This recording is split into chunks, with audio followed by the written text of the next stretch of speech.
Supervisor Merkin, any comments? No. Okay. Supervisor Olson, any comments? No, thank you. All right. Thank you. All right. Entertain a motion to adjourn. So moved. All right. We are adjourned. Thank you.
Good evening. Now we'll call the regular meeting of the Ames City Council for February 26, 2019 to order. And it's my pleasure to read a proclamation tonight first to get us started.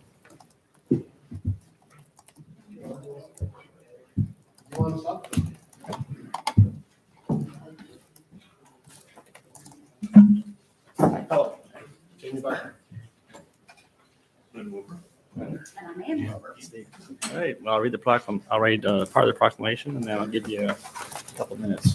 I'm not going to take any more than that. Very good. All right.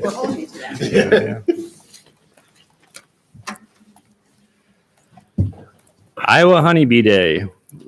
Whereas honeybees and native insects are important as pollinators for a third of the food we eat, and honeybees are vital in the production of over 90 crops grown across the nation, many of which are in Iowa. Honeybees contribute to a healthy Iowa environment by assuring availability of fruits, vegetables, nuts, flowers for wildlife and all Iowans. Whereas Iowa has over 4,500 beekeepers representing hobbyists, sideliners as part of their time business, and full-time commercial beekeepers. Hobby beekeepers have as few as one hive to commercial operations with thousands of hives. Whereas honeybees face serious threats from invasive pests, decreasing bee-friendly forage, variable climate, and increasing pesticide and herbicide pressure. Therefore, I, John A. Haley, Mayor of the City of Ames, Iowa, do hereby proclaim Wednesday, February 27th, 2019 as Iowa Honeybee Day throughout the City of Ames.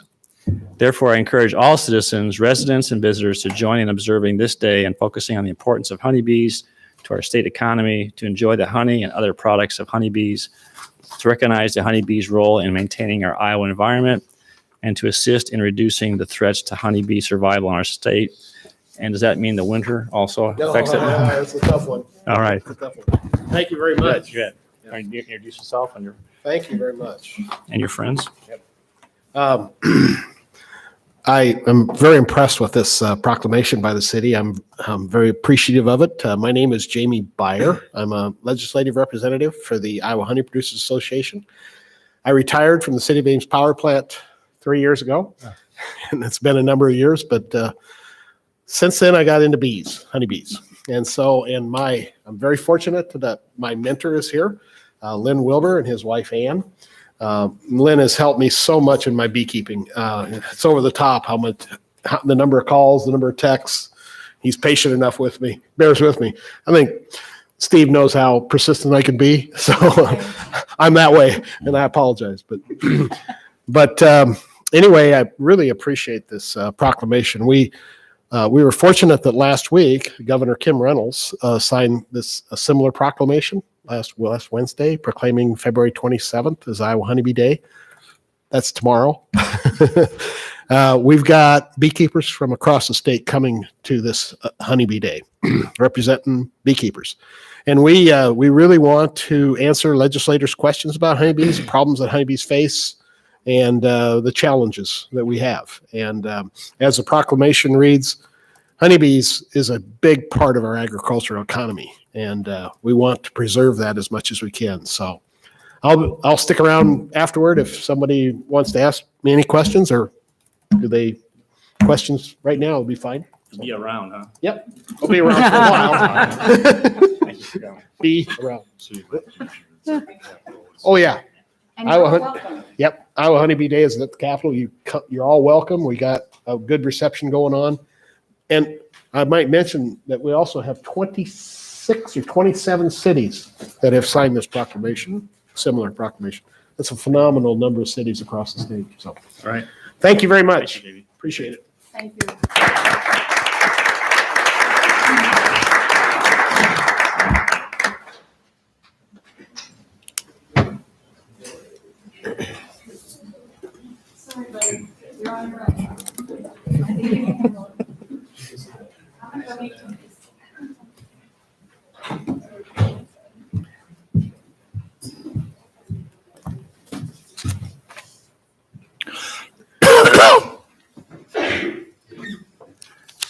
Okay, next, and council, I'll bring your attention that we have working for an amended agenda tonight. Item 8, excuse me, which was resolution approving 2019 neighborhood art acquisitions, was pulled by staff. And item 14, there's an additional item which has been added. And this was emailed out to all of you. Resolution approving 4 to 6 temporary parking spaces in the library parking lot have been added to the agenda. Moving on to consent agenda, does council want to pull any item from the agenda? Mayor, I've been trying to keep these pulled items to a minimum, but we do have a group from Iowa State that'd like to pull item 11. Okay. Anything else? Entertain a motion to approve the consent agenda, less item 8 and less item 11. So moved. Second. All right. Roll call. Betcher, Aye. Martin. Aye. Garten. Aye. Nelson. Aye. Dee Hansen. Aye. Ferrari. Aye. Okay, Tim. So we have 4 Iowa State students who came out on a cold winter night, and I thought it'd be helpful to give you folks an opportunity to have maybe 1 or 2 minutes just to talk about Greek Week. Good evening, Ames City Council. Thank you for having us. Would you introduce yourself and your address, please? Yeah, my name is Ryan Hunwardson. I'm the Logistics Director for Greek Week of 2019. I'm here with 3 of my other co-directors for Greek Week. We just wanted to take the opportunity to thank you for your continued support of Greek Week through our community. This is the 67th year of Greek Week, and it means a lot to our sorority and fraternity community members that we're able to continue to have this event. We are excited to continue with our Greek Week Olympics as well as Polar Bear Plunge. Quick fun fact about our Polar Bear Plunge is last year we raised over $300,000, which did make us the single largest donor in the state of Iowa. So we want to thank you for allowing us to continue to do this. It's something we're very passionate about and something we're extremely proud of our community of. And again, I just want to thank you for the opportunity to continue to have this amazing event. This is an opportunity for us to say thank you to you. Members of our fraternities and sororities do a tremendous amount in the community to give back and serve in a variety of different ways. So this is also an opportunity for us to say thank you to you. Yeah, thank you very much. Mayor, I move approval of item 11. Second. Moved and seconded. All right, let's see. Need roll call on this one, please. Martin. Aye. Garten. Aye. Nelson. Aye. Dee Hansen. Aye. Ferrari. Aye. Batchor, Aye. Okay. Next item is public forum. I hereby declare public forum open. This is an opportunity for anyone in the audience to address council on any item which is not on the agenda. And I'd ask anyone who's going to address council to limit their comments to 3 minutes or less. Anybody wishes to address council this evening? Seeing none, we'll close public forum. Move on to item 14, special request for AIM Prize Fest on September 7th, 2019. Tashik.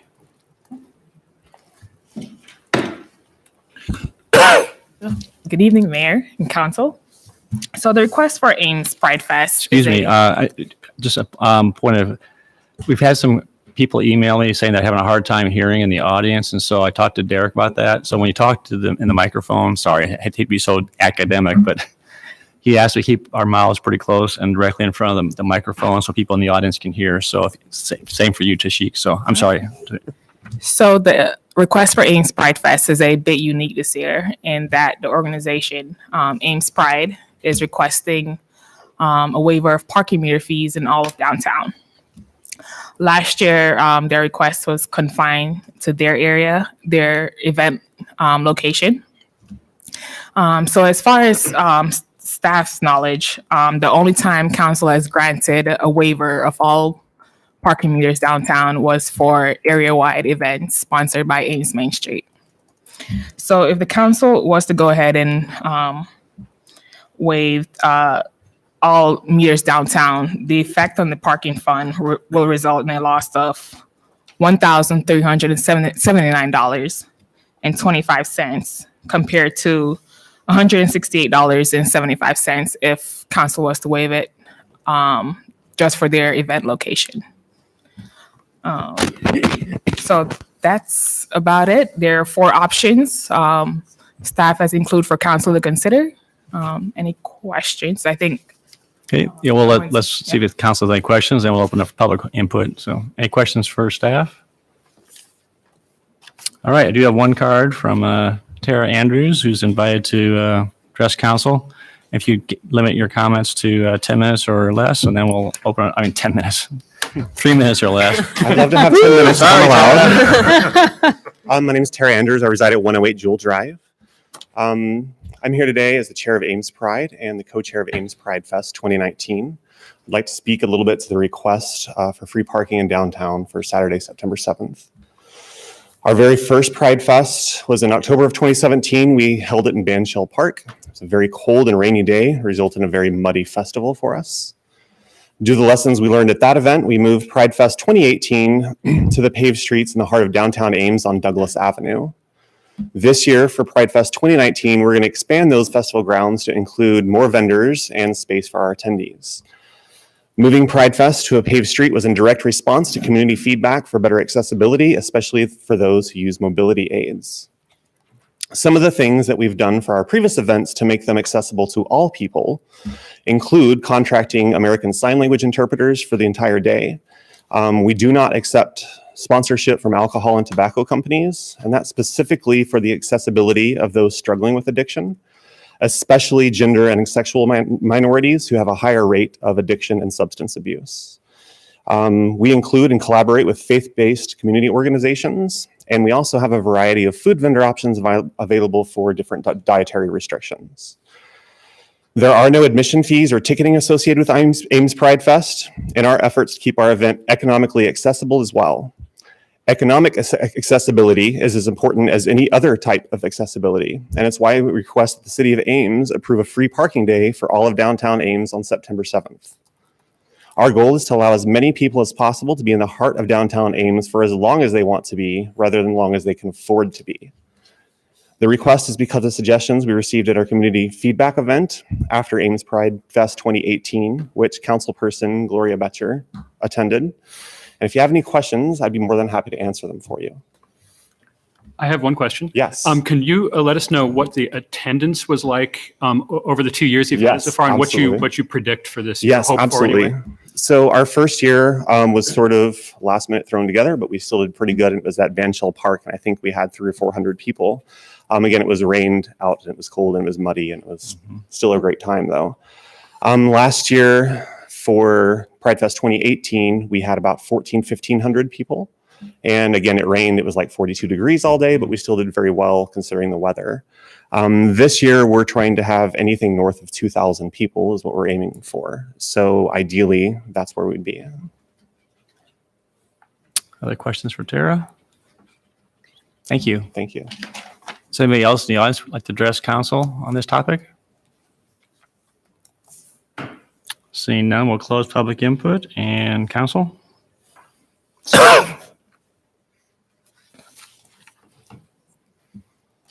I wanted to speak about the request for the additional handicap accessible slots. That was something that came up last year during Pride Fest because some of the accessible spaces were on the streets that were closed for the festival. There were a limited number of handicap accessible spaces anywhere near the library. And so some library patrons who were mobility challenged were trying to get to the library, but there wasn't any parking anywhere nearby. And so the idea of perhaps reserving some of the end cap spaces in the parking lot north of the library where there might be room for vans or other handicap vehicles was something that was floated. But we did determine that in talking with the police that we don't actually have any kind of temporary bagging system to create temporary handicap spaces.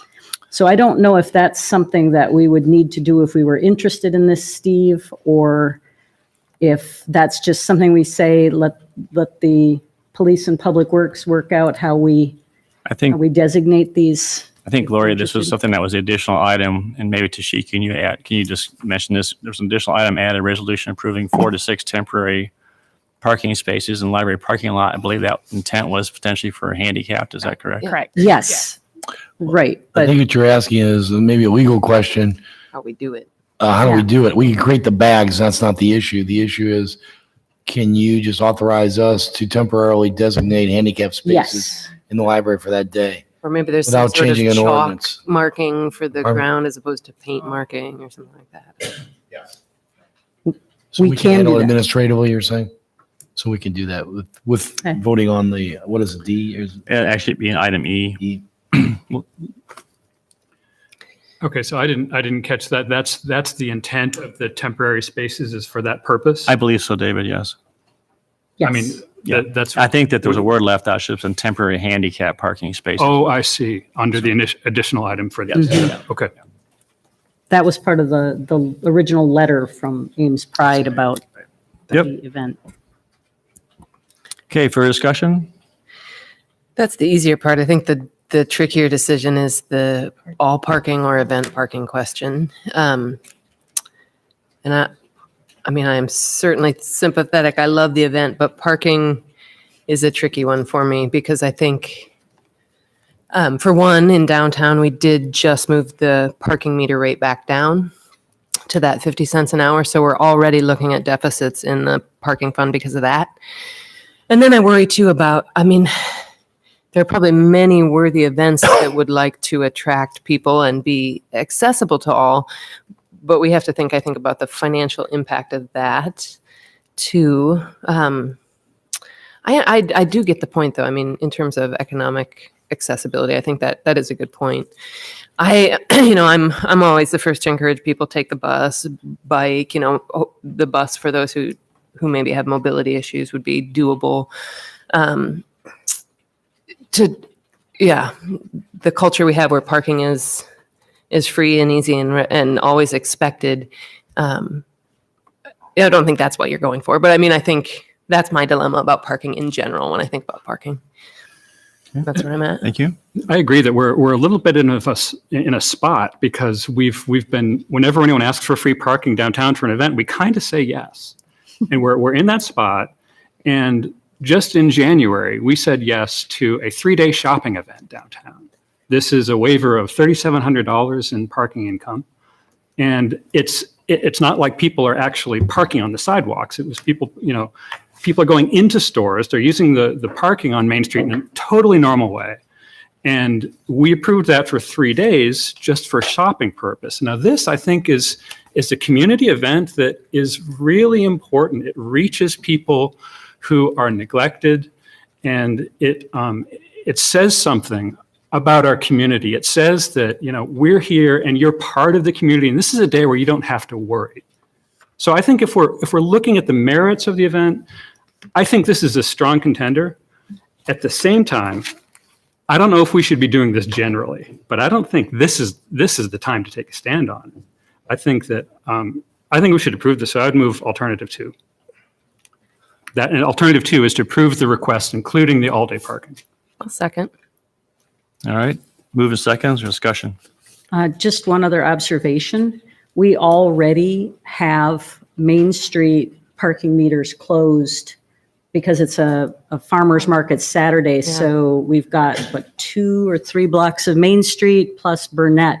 So the amount of money might not actually be what we're seeing here. I don't know. I see. So that is not. I don't think included that's in been the- taken into account with this. I think it was just the number of meters and.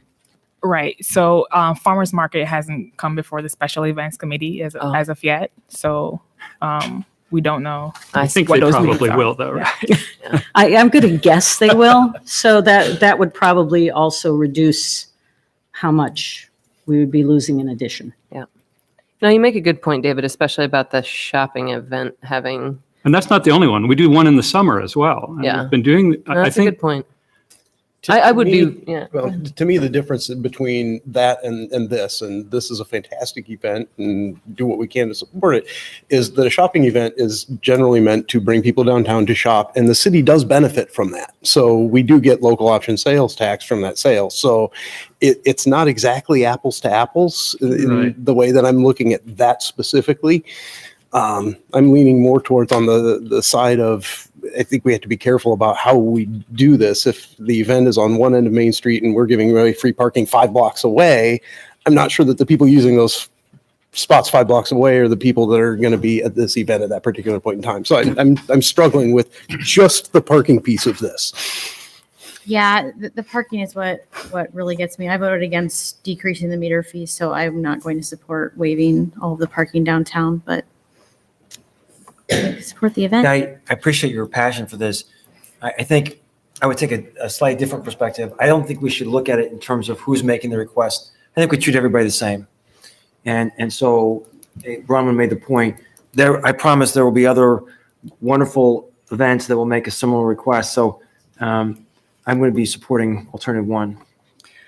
Okay. Any other It was discussion? interesting. I mean, I was thinking that until David made the point about, because and I know that's Main Street Cultural or downtown Ames, that came with that request. It's more broad, but yeah, that was a good point about the shopping days, I think.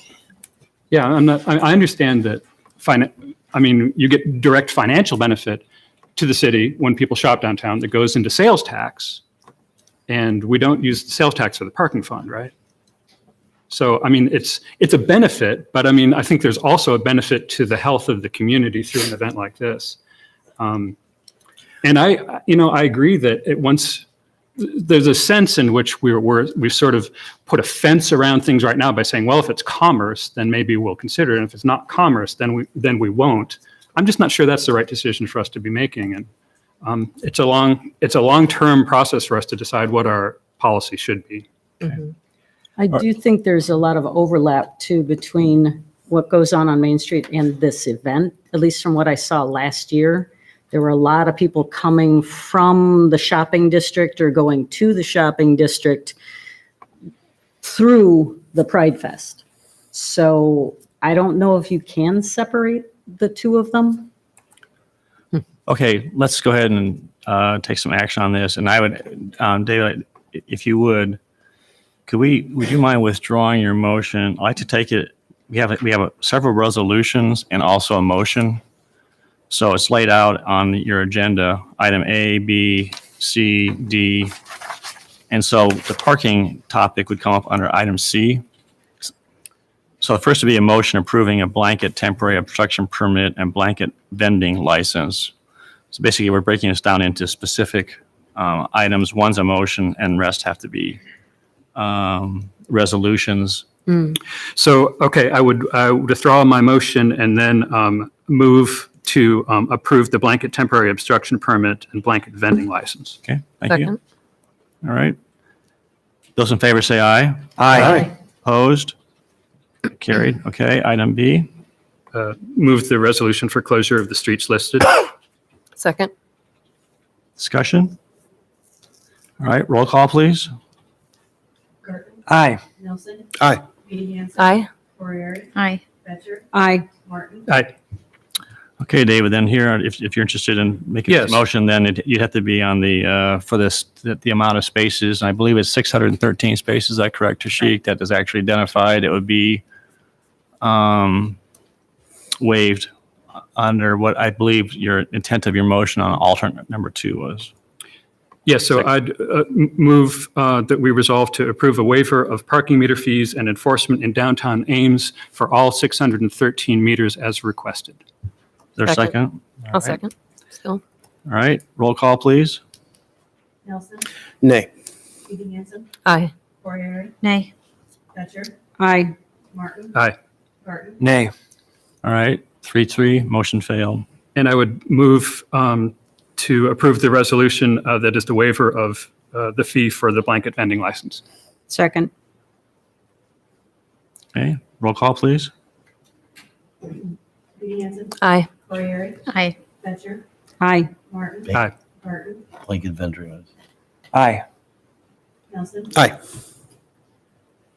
Okay, then when the resolution approving, entertain a motion on resolution approving 4 to 6 temporary handicap parking spaces in library parking lot. So moved. Second. To be designated by the city staff. Yeah. Yeah. Exactly. Okay, roll call. Corriere, Aye. Batchor, Aye. Martin. Aye. Garten, Aye. Nelson. Aye. Edie Hanson, Aye. So, I would move oh, go ahead. I would move that we waive the parking meter fees in the event area. Second. The what? Anywhere. In the event area. Yeah. So this is It's alternative. their This is second. alternative one. It's, yeah, the other Use option. 75 meters. Yes. They still want those waived. Okay. All right. Roll call, please, on this one. Batchor, Aye. Martin. Aye. Garten, Aye. Nelson. Aye. Edie Hanson, Aye. Corriere, Aye. Okay, very good. Thank you. Moving on to item 15, request from Al Warren for text amendment to allow bedrooms in progress to count toward occupancy.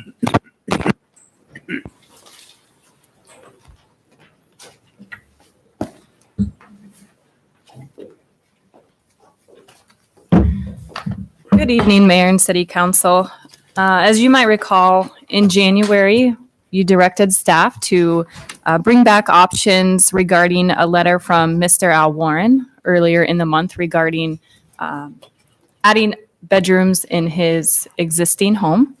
We have done so in this council action form and are here to answer any questions you might have regarding it.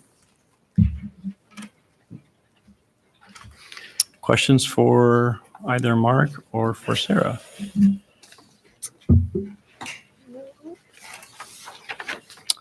Hearing none, I'd open public input. I do have one card from Mr. Al Warren.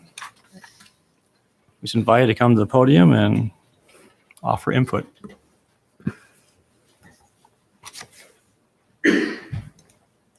Hello, Al Warren, 3121 Maplewood Road. I've respected your guys' opinion for protecting the neighborhoods. I'm in favor of that. And I think we've done a relatively good job of protecting them. However, I think some of us got caught up in the process and the decision-making of the city council where we were holding off on doing what we wanted to do because we wanted to do it legally. And with that time frame being started as far as a moratorium and then the new code coming in, there was no gap in there to allow anybody to proceed forward to put in, say, more bedrooms or any other adjustments to the code. And so my opinion has been all along that people that were in the process should be allowed to finish the job.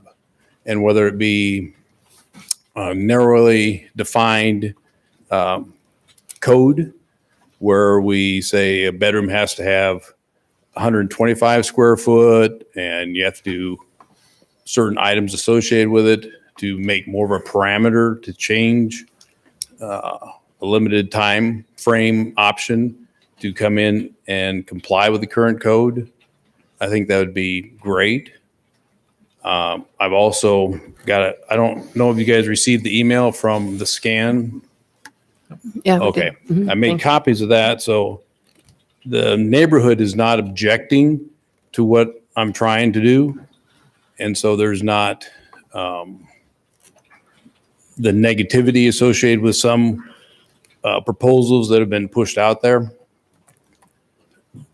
So I would hope there's a path that we could take to allow, the simple completion of the process I had started with the city. There's also one other avenue I ran past Sarah and Mark, and that was with the code itself. There's section 13-103 for modifications. I have a copy of that I can, pass out. I don't know if Sarah has, It's in there. okay, it's in the report. So I thought that was another possibility because I was part of the committee that drafted this code. So for a couple years, I was involved with the intent and the purpose of the code. And so like in section 13, when it says there are practical difficulties, which would be common sense,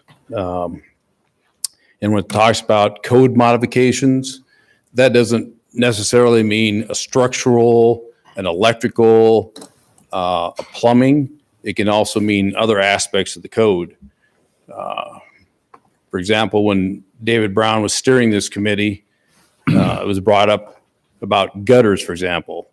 You're not required by the code to have a gutter, but if you have a gutter, you need to maintain it. Sarah would be able to step in, for example, say with the trash containers going up to the curb, and then you have X number of hours to bring it back from the curb. Like say during this winter, someone fell, broke their arm or leg, and were unable to do that. Sarah would have the ability to say that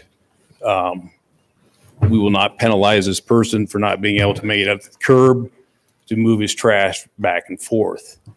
So when it talks about the code, it involves the whole code, whether it's the materialistic stuff or practical common sense stuff.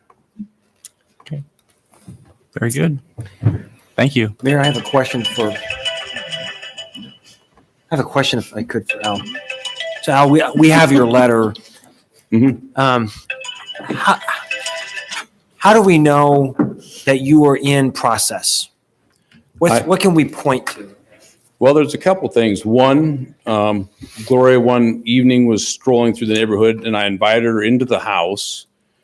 I gave her a tour of the house. I took her downstairs and showed her that we had, in fact, 9-foot ceilings. We had large egress windows. But I told her at the time that I didn't want to finish them because I know how people are. If I would have finished these 2 rooms then, they definitely would have been occupied. And I would have had to either falsify something or deny knowing there was people living down there. So as opposed to giving them the opportunity to do it, I didn't finish them, and I expressed that to Gloria at the time. The second one, I had talked with Sarah during this time frame about wanting to get a building permit on it, but I didn't know, do I request for 4 bedrooms? Do I request for 5 bedrooms? Or do I hold off on it? Because at the time, city council was trying to decide where to go with the bedrooms. Do we keep it at 3 and then have X number of parking stalls? Or do we move it to 4? And then it was finally decided on 5. But during all this time, then we're in a moratorium where I couldn't act. And then immediately January 1st, the new code was applied. But there are some things that even happened during that time period, because the number of bedrooms on the city website that are listed that we have and the county website were different. And so even during January, we were still going into houses to determine how many bedrooms they had. And so I had city staff go through my houses and count the bedrooms, because I didn't know how far it would go. Okay. So I didn't know what would happen nowadays if a house hasn't come up for an inspection and the city staff went in there and counted, 6 bedrooms and they only had 2 listed. I mean, did they add them during this time period, or were they already existing? Okay. So, I mean, there's even some leeway currently on what they're counting for bedrooms, because not all the places have been inspected. So part of my dilemma, I'll just speak for myself, is that we want to have a procedure that isn't just designed for one person. And so how do we come up with a standard for what it means to be in process? And so ideally, we have something that's objective that we could point to that says, okay, this person had done X, Y, or Z. That's evidence of some kind of intent. We can't make it totally subjective. I intended to be in process, because then there's really no standard at all. So that's a challenge that I have. And so I appreciate you giving us some information. Mark, I have a question, and maybe someone else have a question for Al. Is there anyone else have a question for Mr. Warren? Thank you, Al. Thanks, Appreciate Al. it. Okay. So, Mark, I don't remember us having the situation where information is communicated to a council member. In essence, there's a sort of a situation of agency, in that obviously this is not ideal when one of us is sort of in a factual situation. Gloria obviously did not intend to put herself, any of us could have been in that spot, right? But how should we think about this from an agency perspective?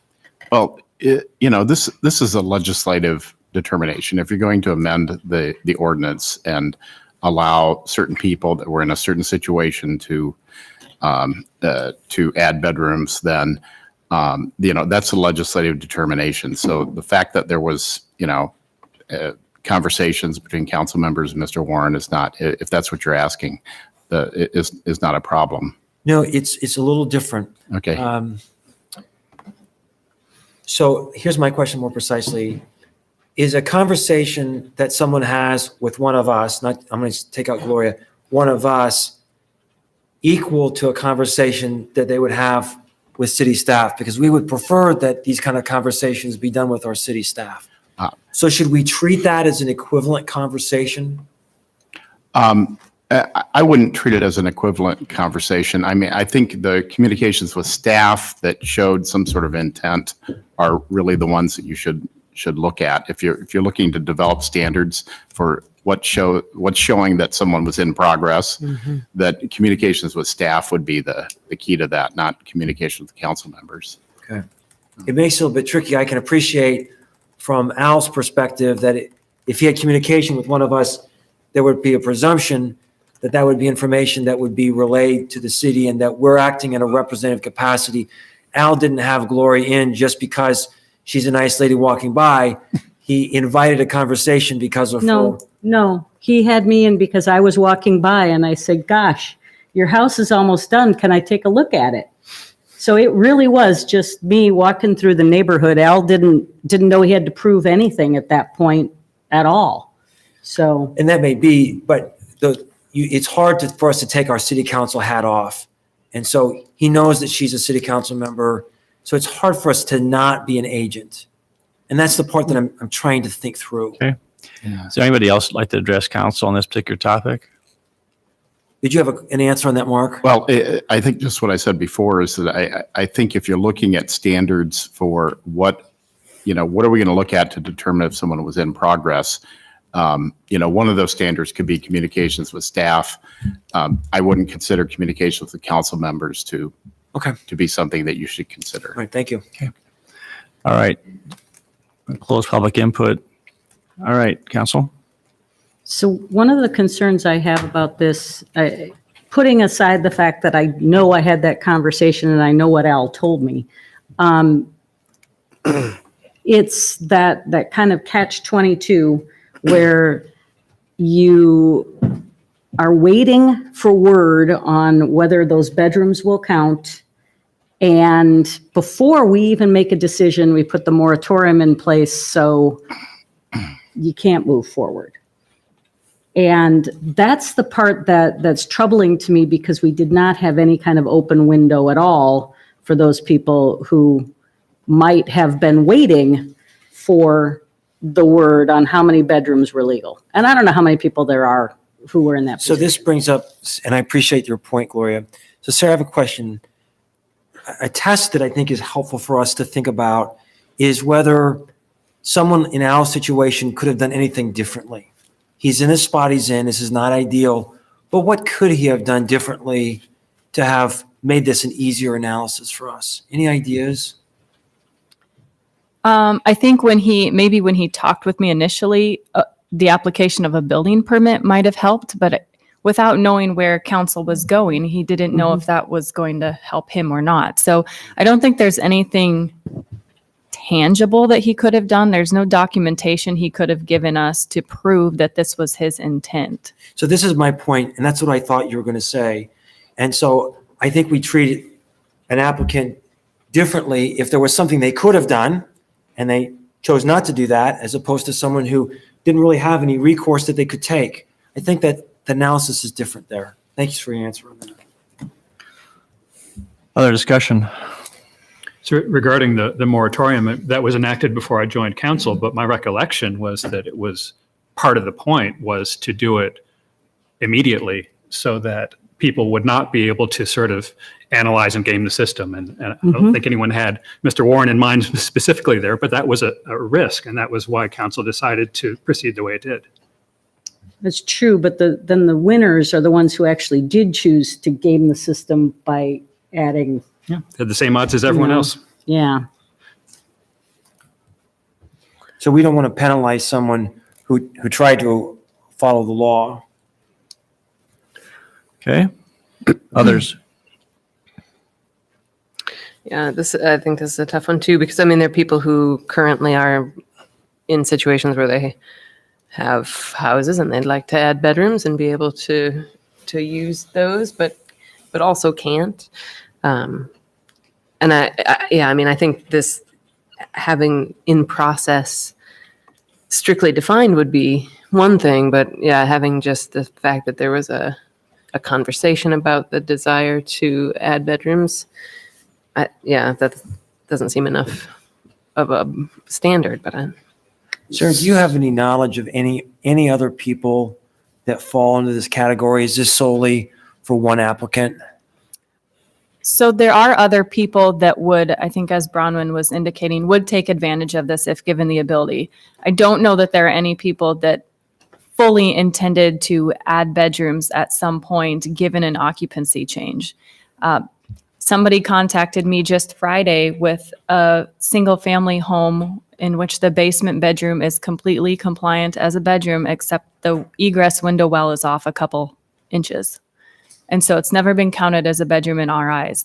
They wouldn't need a building permit to increase the size of the well, and by doing so, they would create a bedroom.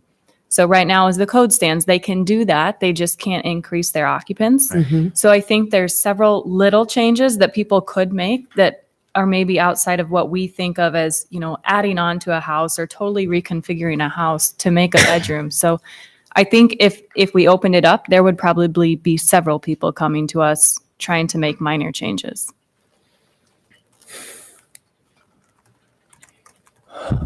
Mark, do you have any input to give on, I think one of the issues one of the questions is the in process. Can you give council some guidance or input on that? Well, I would just say that there has to be some sort of a standard here. and exactly what that is. I mean, it's very difficult in a situation like this because, there's no application for a building permit in this case. And I mean, if you're looking at Mr. Warren and people that were in a similar situation as him, that, there's got to be some sort of standard, but, exactly what that is it's hard to define. I mean, I don't really have a recommendation on it. And I don't know if Sarah does, or I think Sarah in the council action forum included some possibilities, but. Okay, so we are looking for a motion providing direction to staff if desired, or a motion to deny the request. I'm not generally in favor of option 2, Which is? to direct a staff amendment to allow only Mr. Warren's property. Yeah. It just doesn't seem like good government to craft statutes for a specific property. Yeah, and I think we have to be very guarded about that. So I just wanted to, I'm not a fan of that one. Yeah. And I would agree that that's probably not a route you should take. I think you're creating an equal protection problem if you do that. And generally, legislation should be general in nature and not aimed at a specific person. It can be, aimed at people similarly situated to Mr. Warren, including him, but shouldn't be aimed specifically at him. So, I was just thinking, Sarah and I were just chatting here for a second, and Mayor, in response to your question about any recommendations, you could go a different route than saying someone in process and just open it up for a period of time for people to apply. I mean, that might be another angle on this, another route to take. I think you risk getting a lot more applications if you do that, but that's something that maybe you should consider. This is just something that came to me, and I'm not expecting you, Sarah, to have an answer, but was there I remember from the discussion last year that a building permit is open for like a 12-month period of time. Is that right? Or a set period of time? Is there any merit to saying that if a individual had an open building permit at that time, was working on something, that would be a criteria as well too, that could be gone back and looked at? So for example, instead of opening it to anybody or saying, well, it was my intent, but they had no really open building permit, whereas if Mr. Warren did have an open building permit, and I'm trying to throw some things out for council to think about, that's something that's actually in place, it's in effect, and then it becomes not subjective. Right. It was our intent, it actually was an open building permit. Can you comment on that? That would certainly be a good way to measure it. It's just that in Mr. Warren's situation, that doesn't help him because he didn't have one. Okay. We should, no, I'm just kidding. Well, So I'm kind of thinking maybe a slightly different tack too. And this is just me thinking while I've been sitting here, which is dangerous sometimes. But if you could come up, or we could craft a way where you couldn't put in an egress window. So if an egress window existed, because an egress window requires a permit, correct? A building permit. So if one was in place, it would allow someone to, in the two cases that we're talking about, to be able to comply. But someone who did not have an egress window could not cut a new one in to comply. So if we could do something like that, coupled with you can't add on to the structure, which I think is part of it anyway, we could narrowly craft it that we're going to end up with a pretty small result, especially coupled with a short window of time to apply. Sure, I like I it. think that's brilliant. Yep, move it. Okay. I moved that. The hand motions. Well, I mean, that would be a good metric, right? We could say, yeah, that for a month, anyone who's got an egress window that's not counting towards a bedroom right now has the chance to make that room, because it's going to be basement rooms only, right? Make that room into a bedroom. That would increase the occupancy of the building. That would be pretty limited. I mean, I assume that would be pretty limiting. Not everybody. I am making an assumption. There are not going to be many people who put an egress window in and haven't already counted it as a bedroom, for one thing, Or, yeah, just have extra egress windows lying around. I mean, I think that's, yeah. So the question would be they're looking for some direction, not necessarily a decision. Yeah. Is there any more information you would like from Sarah to come back that would help define that, or Mark to come back with that would help craft it, that would follow that kind of line of thinking? Well, yes, Sarah, is there more direction you need from us, or is that enough? It's a lot of motion, but the point is that Yeah, is that clear enough to you to work with? Is there still a time frame that you want to stick to? I think that's a good idea. Yeah, I would think we'd probably just want to open it up for 30 days or Yeah, 30 days. that's a great idea because it would be very limiting. Yep. Very limiting. Yeah. That's good. So then they could pull the building permit within that time frame. Or if they wouldn't need a building permit. They don't need one. They better already have that egress window. Yes. Yeah. Okay. Right. Exactly. so someone who had an existing egress window in a basement, and they would also have to be subject to compliance with all other aspects of the rental ordinance, not just you can do it parking and all the other things that tie into it. Is that what you're saying? That's exactly what I'm saying. So you want to make a motion to that effect? So I guess I'm a little unclear as to what we're asking staff to come back with. Just- I mean, is it going to be a text amendment? So do we want them to bring back something to us? Yes. We'll bring it back in its final, well, we'll bring it, yeah. They'll bring it back. Yeah. Mark, how do you want us to proceed with this item? I You want to just was just chatting with Sarah, so I wasn't listening to what you were doing. we're looking for what we're asking, what specifically would you like in terms of a motion and direction from council? Do you want us to come to direct for a text amendment, or to come back with some additional information or something proposed? How would you like us to proceed? Well, unless Sarah has another issue that she wants to bring up, I think we've got enough to direct me to come back with the text amendment. If you'd like to look at it in another round before we actually come back with a draft and, come back with a report first, we can do that. Okay. So I would move to direct staff to prepare a text amendment based on the criteria that we just discussed. Second. Okay. Do you need more detail than that in the motion? I need more to vote on it. Can you explain again? So the criteria would be that if it's just the egress window, that did what? It If already they have a bedroom, if they have a, Was there a second? yeah. I second it. Okay. So we're kind of defining in process. So if you have an egress window, that's saying that there was an intent to add a bedroom. And so you'd allow all other So required completions you of the would bedroom? be allowed to complete that bedroom where there is an existing egress window, but only within a set period of time. And I would be interested to know if you have a timeline for which you would want them to complete those extra requirements. That's fair. You have a suggestion? Council? Do you want to withdraw your motion because there's more specificity that'd be beneficial, or you want to have a friendly amendment? If it's simple, let's just try a friendly amendment. Okay. Is there a friendly amendment? So they'd have 30 days To apply for the building permit, They don't. or not the building permit, to apply for the extra bedroom on their. Consideration of Yes. extra Right. bedrooms, basically.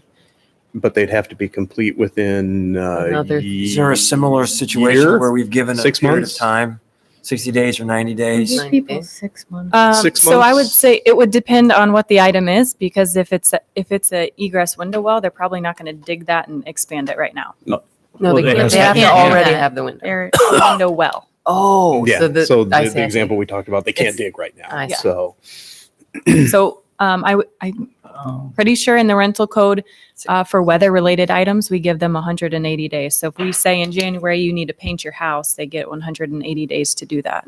So we could follow the same. So- Should be consistent. Convoluted, isn't yeah, it? it is. Once you withdraw, it, start over again. I'll withdraw that motion and let's start over. I would move for staff to prepare a text amendment that allows properties with a letter of compliance to add bedrooms where an existing egress window is, well, when Existing. egress window exists And isn't already being counted towards a towards a bedroom. They would have 30 days from the adoption of the text amendment to apply and 6 months after that to complete the work. All said. Second. Right. Move to second. Any further discussion? I like it. I agree. This is a really clever solution. Well done. And I think it does solve the problem that's before here. I don't think I'm going to support it simply because I think that this is yet another step away from treating everyone equally under the moratorium. And I think that was a wise strategic decision. And I don't like the dynamic of finding other ways where someone has, a convincing story about they were really doing something, but other people might have wanted to do it, but don't have the convincing story.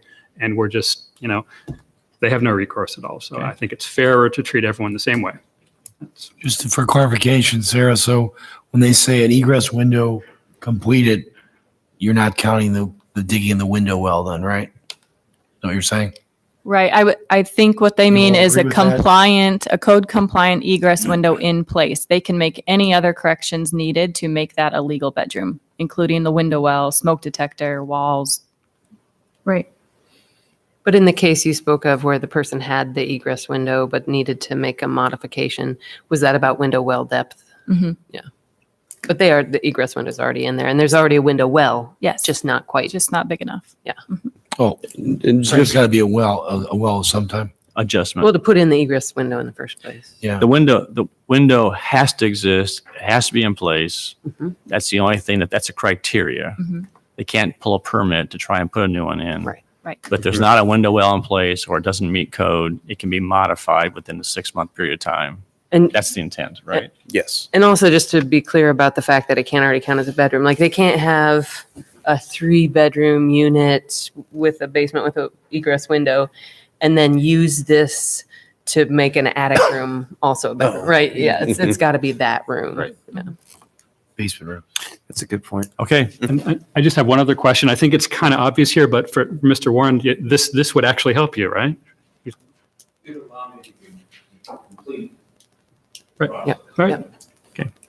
Because everything's there. I got the smoke detectors, 9-foot ceiling, egress windows, everything just sitting.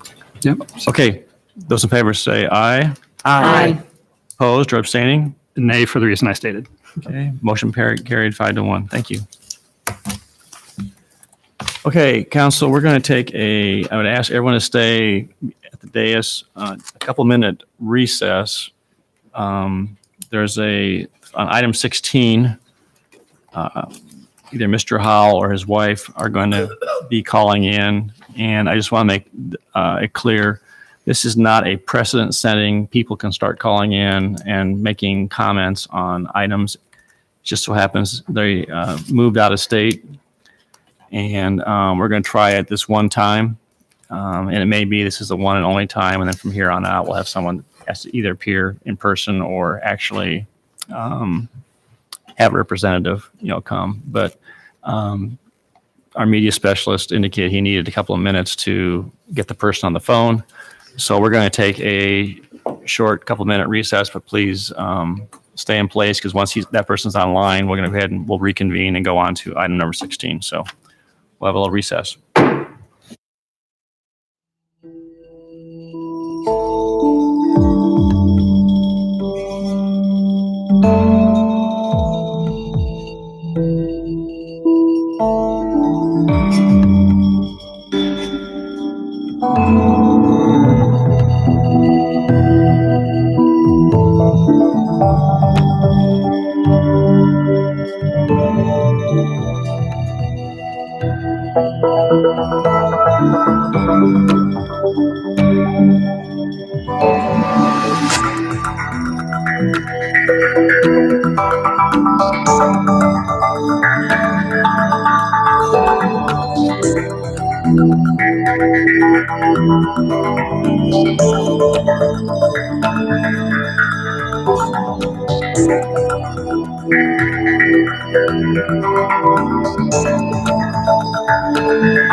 Back in, out of recess, back into session.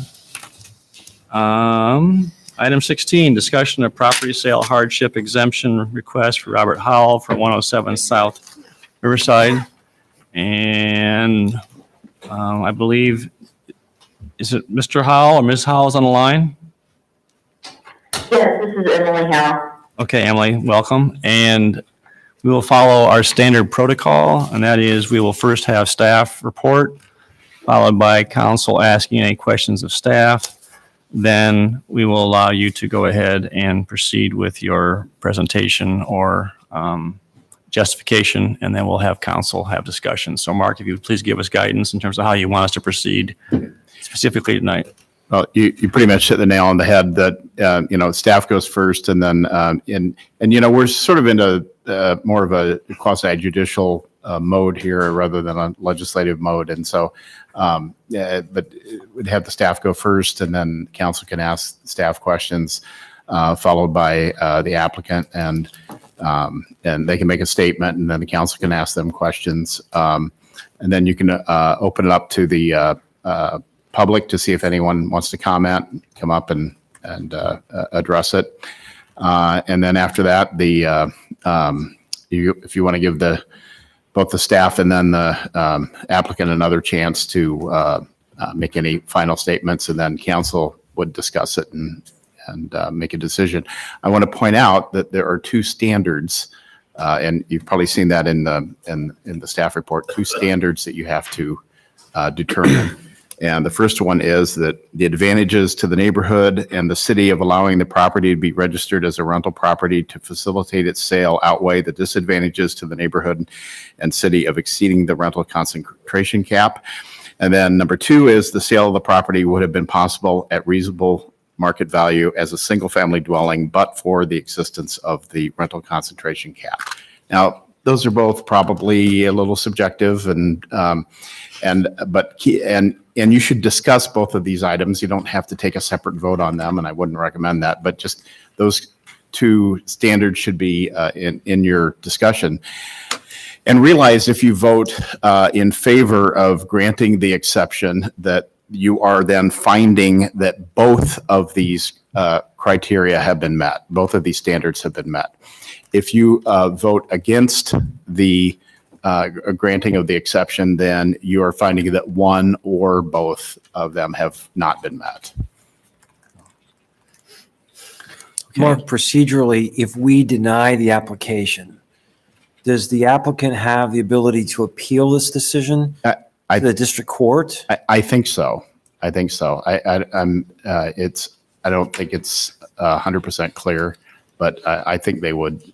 So this is an adjudicatory proceeding that we're under right now. Yes. So the record we're making is the record that they would have on appeal to district court. Yes. If there is such an appeal. Yeah.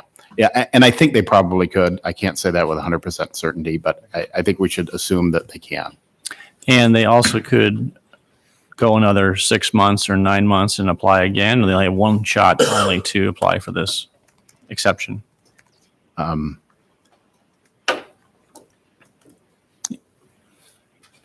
It's a good question. The ordinance doesn't really address that specifically. Because it does say after 9 months. I don't know if after a 9-month period of time or 12-month period of time. This isn't stump the attorney. I was just curious. I just dawned on me what anyway. So okay. Okay. All right. Other questions for Mark before we get started? I have a question for you. Where did you see after 9 months? Where are you referring to? Well, they have to go 9 months trying to sell their property. Oh, that threshold. That threshold. So Okay. that threshold, if they lowered the price and they still couldn't do it again, could they come back to council again and ask for reconsideration? I don't want to invite a revolving door, but I was just curious this is the first time I've gone through this process. Right. And so we're going to learn a little bit as we go through this process as well too. So. Maybe that leads me to one other question. If it were to be the case that we did not approve this and they wanted to continue with this, what's the situation with the transitional letter of compliance? This process doesn't change that. So how long do they still have on that? I believe I want to say about 6 months left. on the first one, and then they can renew it for another year. Okay, so year and a half. Mhm. Okay. Okay. Ready, Sarah? Well, what am I going to say now? So you might recall that the property sale hardship exception was put in place because we had several people come up saying through our rental cap conversations, what happens if I inherit the property or I can't sell the property, all of these things. So council created the property sale hardship exception, and they created the two criteria that Mark had just read that need to be proved for somebody to obtain this exception. Staff has, I guess they submitted all the information that you requested them to submit. Just keep in mind that approval of this would allow the current owner to obtain a letter of compliance and sell it to another owner. That owner then has to remain a rental property to keep this exception. So if ever in the future another owner purchases the property, removes it from rental, this doesn't apply. So as long as they keep it a rental, they can continue having this. It can be sold. So it can be sold to other owners after this is obtained. So it's a rental forever as long as they maintain it, as opposed to the other exception that you guys approved was it could be maintained by the existing owner. And then if it ever sold, it would no longer be a rental property. So just a couple differences to highlight. Other than that, you have all of the information that we've received as part of this, and now can discuss if you think it meets those two criteria. Questions for staff?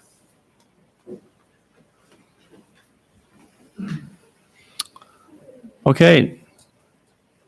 Emily Howell, you're invited to share your thoughts. Hi, my name is Emily Howell, and I live at 107 South Riverside Drive. My apologies that my husband and I can join you in person. We're currently living in South Carolina. The flights to get back were kind of cost prohibitive. But I want to thank the mayor and the city council and the staff for your time tonight. As mentioned on the agenda and in the support staff report, my family and I would like to request your approval for a property sale hardship exception. Per the staff report, we have complied with the requirements to be considered for this exception and provided full documentation for your review. As mentioned in the staff report, we have offered our house for sale during the previous 9 months with limited success. As you can see in the report, the house has been listed in great condition at fair market value.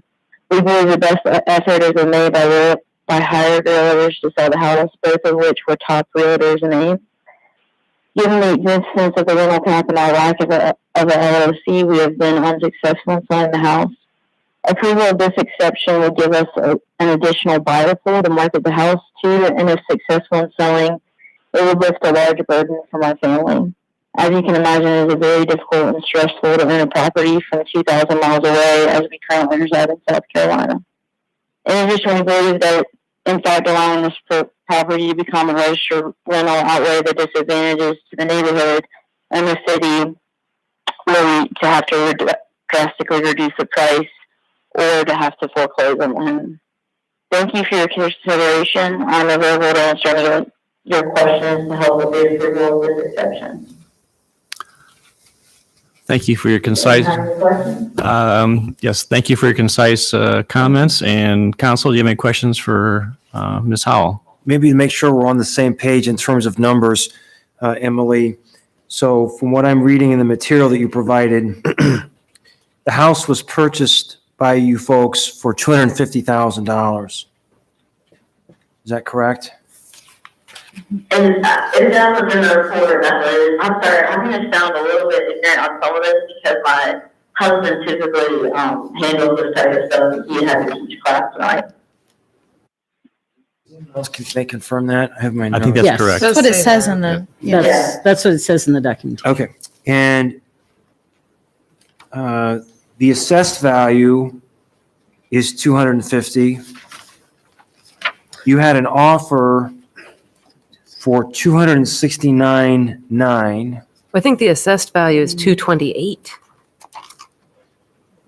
isn't it? Yeah. In 2018. The assessed value. The There's ass- there's the an assessed value. appraised The value. appraised value that's is 250. Oh, the 260. Or 260. I'm Yes, sorry. Appraised value is the difference is important, and I It apologize. is, yes. I wrote that down wrong. So the assessed value is 228 for the 2018. 228. And you had an offer on your property for 269.9.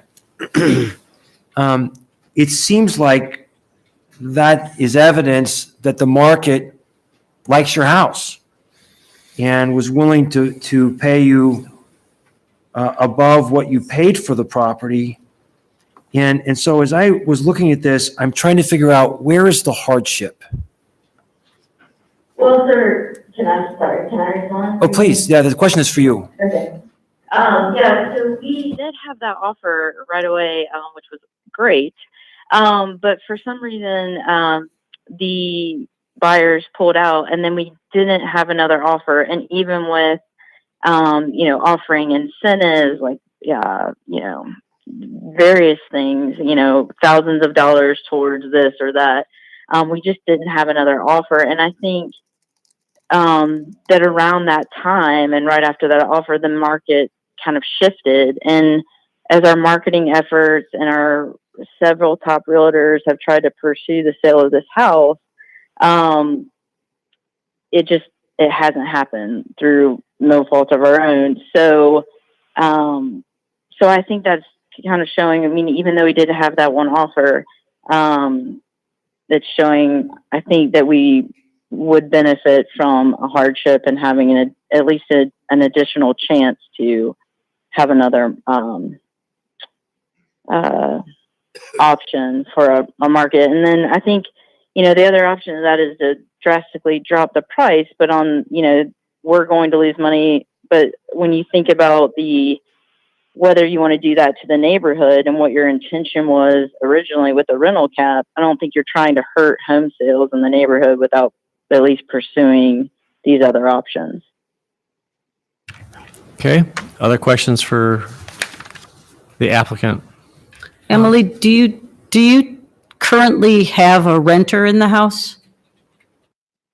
We do, yes. So we tried to market the home, but because we were moving, we had to get a short-term rental. But the house has been shown with the renter in there. And how long is the lease for that renter? It's a 2-year lease, so this past year and the next year. I think that was all the short-term allowed.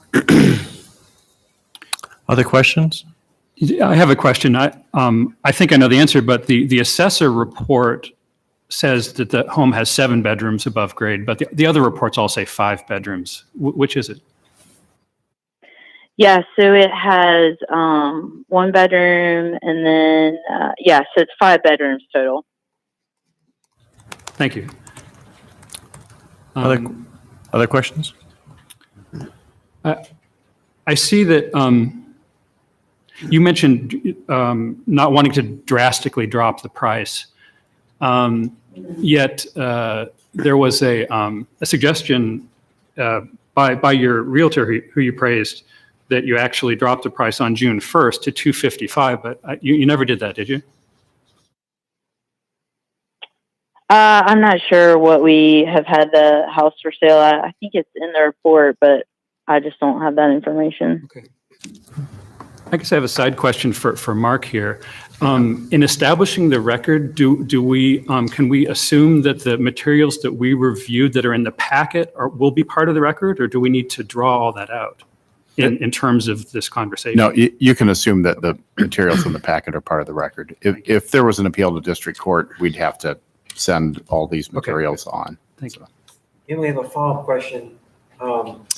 In 2016, the assessed value was for $160,600. And that was the year you bought the property for $250,000.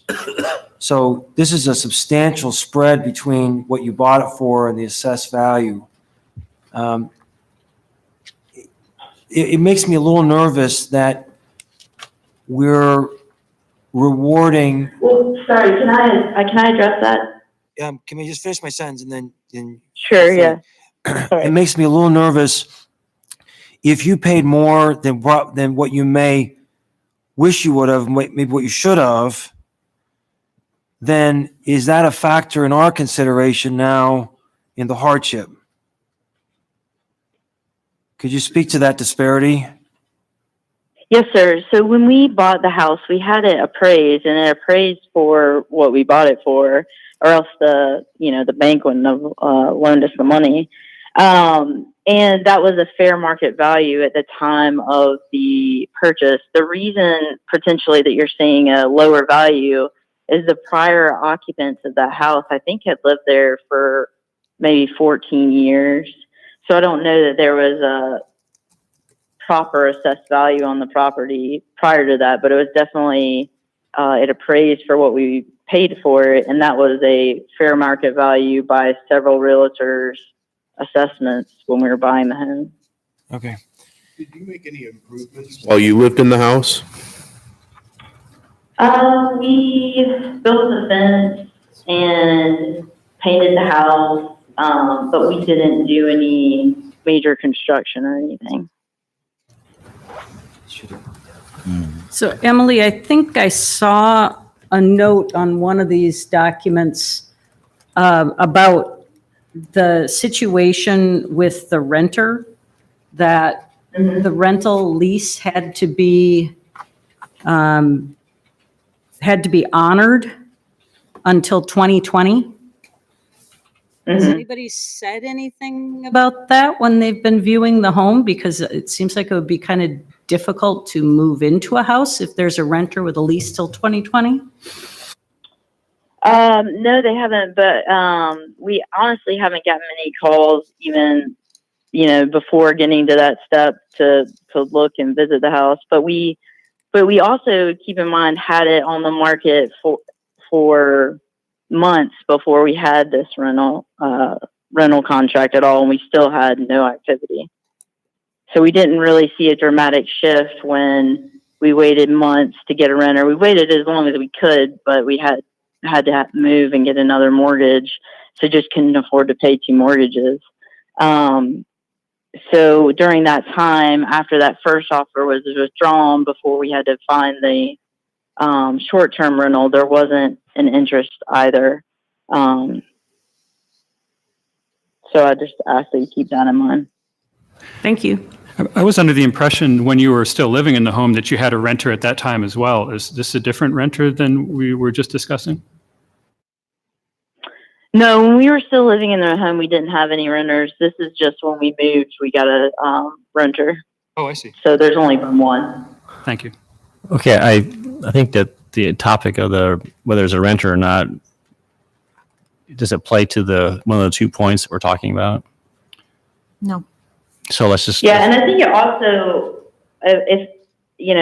from my perspective, it speaks to the hardship because, I don't know many American families that can support 2 mortgages. And, in academia, there's only, I never intended to leave Ames, which was why we bought a house. We invested in the community. I love teaching at Iowa State, but in academic jobs, there's not very many opportunities, especially to live and work in the place where you're raised. And so the only reason we moved was because I got this ideal opportunity to move back to where I was raised and where all my family is. So we couldn't pass that up.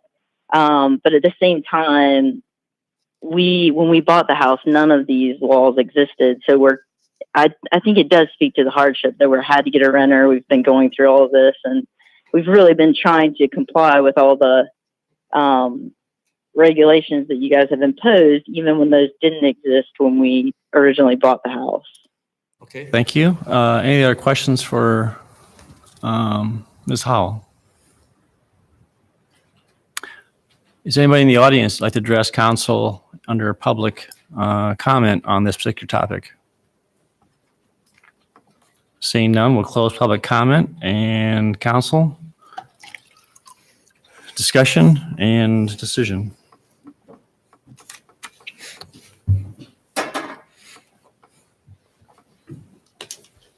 I believe that, Mark, you asked that both topics, that both criteria be used and maybe helpful to discuss, in the decision why or why not you would agree to grant the exception based on the criteria that are set forth in the ordinance.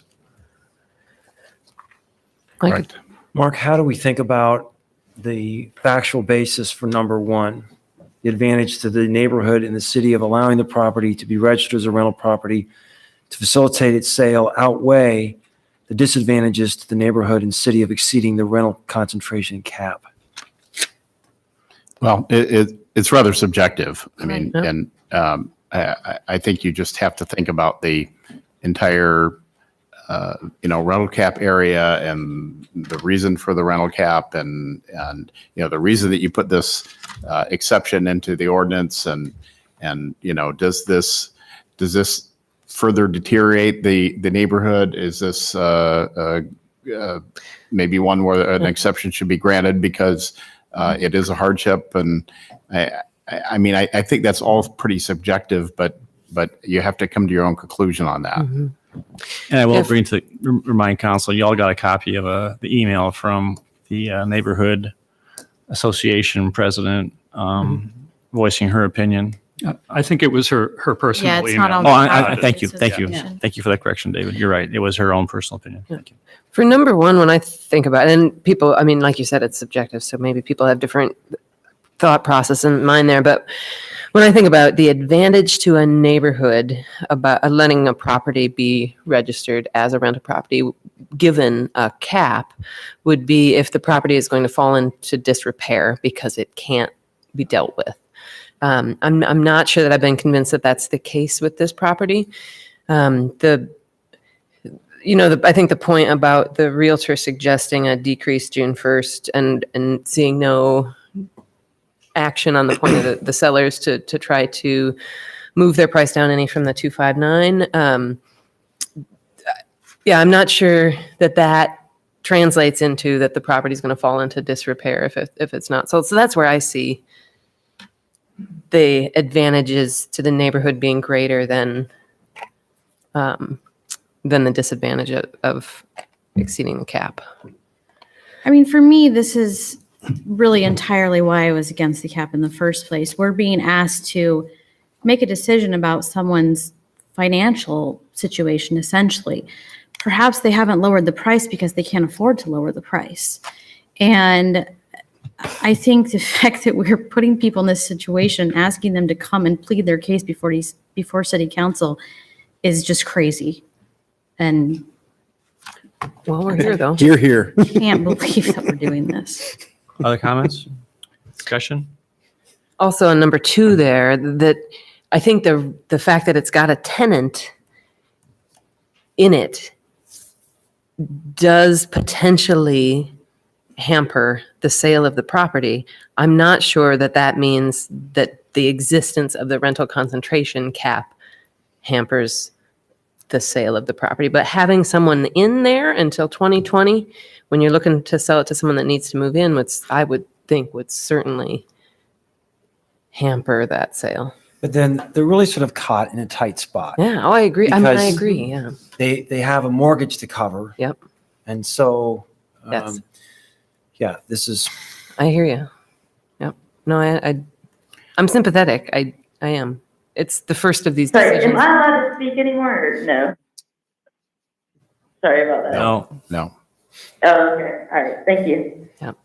It's just the first of these decisions we're being asked to make. So I want us to be setting the bar in a place where we're comfortable when we see other requests. I think the requirement of point number 2 is actually very strong. It doesn't just say that the rental concentration cap is a factor. It says that the sale would have been possible at a reasonable market value, but for the cap, if the cap weren't there, then the sale would have happened. So this requires us to look at the situation and imagine what it would be like if the cap weren't there. Would this house have been able to be sold or not at a reasonable market value, not exactly this value or that value? Right. I just mean the renter yeah, is Yeah, more and of that's a handling factor, on the- right? yeah. That's a factor, and there may be other factors as well, other than the rental concentration cap. The radon mitigation. The renter factor is, I think, problematic for me because we have that LOC, the transitional LOC option, which acknowledges that you might have to rent a home, but it didn't occur to me, and I don't know if it occurred to anybody else up here, that a home might then have a renter for a year's lease or 2 years lease. And this one says, I think, a 2-year lease with option to renew. And it has to be honored as that lease instead of a month-to-month lease or a 6-month lease or something like that. I don't know that we anticipated that particular issue, but if I were looking for a home and I needed to move in right away, that would be a big impediment to me. So it may be something that we need to consider as we move forward with these kinds of discussions. And So Mark, does this become a poison pill in essence, in that if you wanted to structure one of these hardships to ensure its success, you just find a tenant and say, well, look, it's got a year-long or 2-year-long lease, and therefore it can't be sold as an owner-occupied property. And then it's almost guaranteed success. I think Gloria's point has some merit. How do we think about that? Yeah. Well, you can think about it that way. You can also think about it that, just the reality is that financially people have to probably have to rent it. And, you might look at it that there's a difference between someone renting it for a year and leasing it for a year or, leasing it for 2 or 3 years. That could have a different impact on a buyer. We don't have a copy of the lease, the actual copy of the lease, do we? No, all we have is from the realtor when they were trying to sell it. So one piece of information that may be missing that could exist or may not exist is that if the property sells, Right. the lease is canceled. We don't know that. It says it in the. Just not what the realtor represented to the public. Yeah, that's Yeah. true. It isn't what the real. Yeah.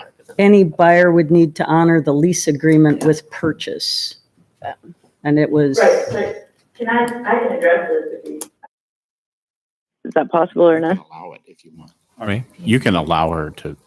All right. if you want. Given the fact this is becoming a topic of discussion and a decision point, you're allowed, you can discuss this one item, Emily. Sorry, I just wanted to point out, it was said that it could be renewed beyond the 2 years. It can't. That was part of the agreement that we made with the city. So I just wanted to speak to that and also just speak to the point that, we tried to sell it for as long as we possibly could before moving, and then found a rental person at the last minute. Again, I think you need to consider the income of your community. I'm a typical member of that community. I was a professor making that income in education. I can't afford 2 mortgages. And again, I just think the economic hardship that is exactly what this is for. If that is denied, what option are you leaving people? We're trying to follow every guideline that you've established. Emily, you're straying from the question. The question is specifically regarding the lease. Do you have knowledge with regard to the lease? Can the lease be broken if the house is sold, or is the lease, but based on our information that we have in the submittal that was presented by you, is the lease must be honored by a buyer through the full duration of the lease, which is apparently close to 1.5 years. Do you have any knowledge of that? Yes, but it's not going to be like extended beyond that, as someone mentioned. So yeah, they do have to honor it.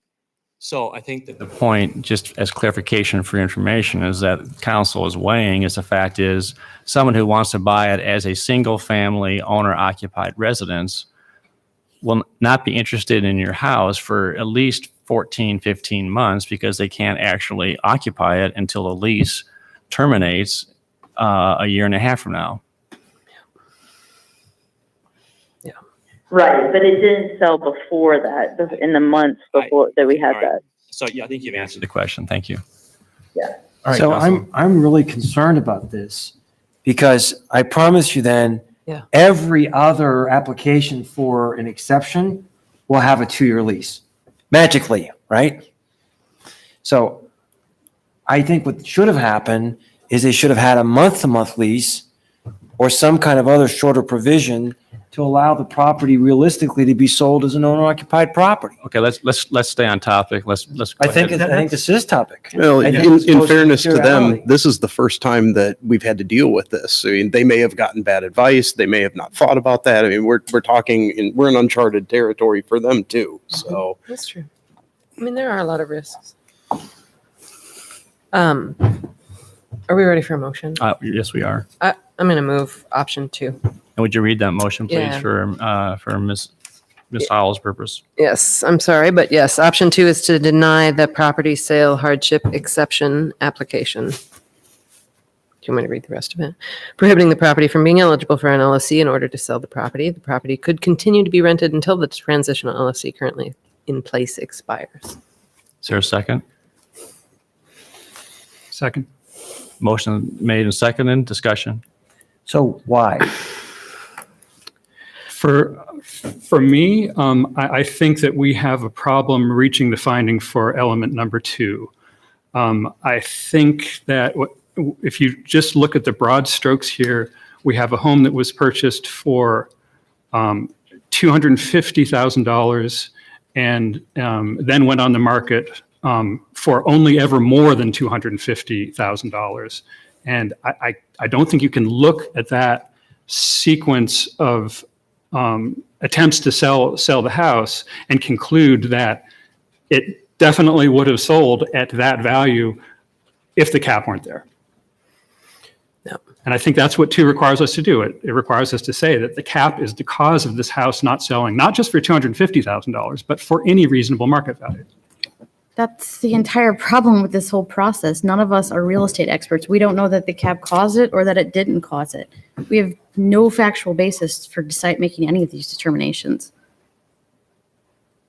If we can't conclude that the rental concentration caps caused it, then we can't reach finding number 2. That's how it's worded. I'm aware of how it's worded. it's still pretty squishy. It's crazy. And I mean, I'm going to reiterate what Amber said. I mean, the fact that we're involved in this business just pains me to no end. I think it's completely unreasonable that we're even here talking about this We tonight. sort of already are. But we are. And that being said, we aren't real estate experts. They could have gotten a lowball offer and maybe they would have taken it. They haven't. They haven't gotten anything. That is a hardship to me. So that's where I sit. Other discussion? I have a very hard time with this because of that renter in residence. And I don't see how we cannot take that into consideration because that has to be an influence on whether somebody can buy this house or not. And so I guess I'm with David on this. I guess the only other thing I would say is that this is the ordinance that council approved, and so this is what we have to operate with at this point. Anything else? All right, those in favor of the motion to deny the property, say aye. Or Aye. Aye. Say aye. Aye. I think we should do a roll call vote. Okay. You want to do a call? All right. All right. Nelson, Nay. Beatty Hansen, Aye. Corey, Nay. Batcher, Aye. Martin, Aye. Burton, Nay. Motion failed. Okay. Move alternative 1. Second. Would you read alternative 1 for, or just, To approve the property sale hardship exception for 107 South Riverside. okay. Moved in second, discussion.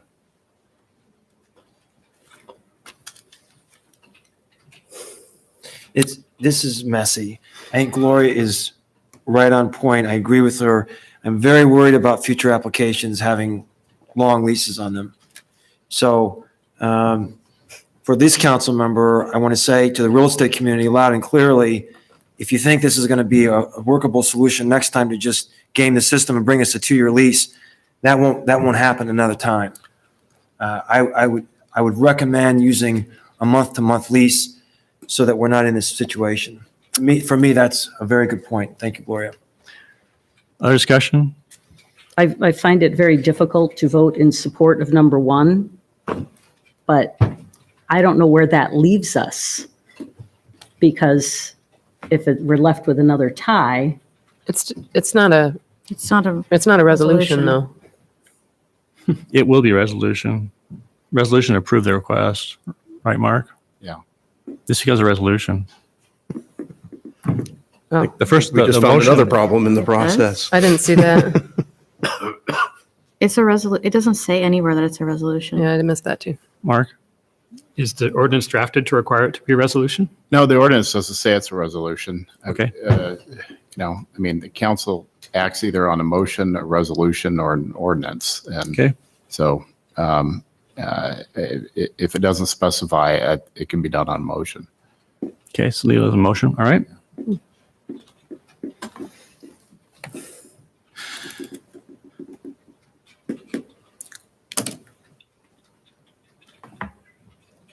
We, We're ready? well, we Voting? I got a think we're motion ready. and a second, right? There is, yes. Yeah. Yeah, I'm stalling for a minute, anticipating if it's a tie, I may have to break the tie. That's the only reason.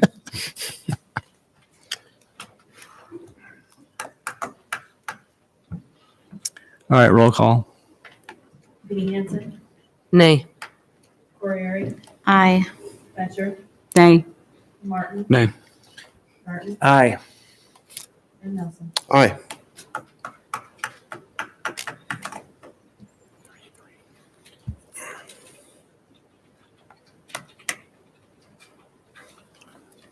Before I take any vote, if 2 motions fail, 1 in favor and 1 against, what alternatives does council have? Well, you were assuming the last vote was a resolution, to be fair. Well, Well, no, the last one was, last one was a motion too. it's a motion. Yeah. He didn't. They're both motions now, so. If they both fail, we're in a very strange situation because we,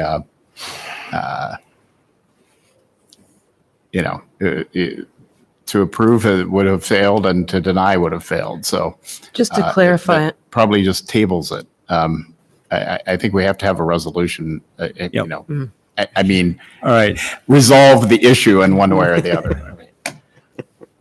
my motion's aye. The property sale hardship exception's been granted.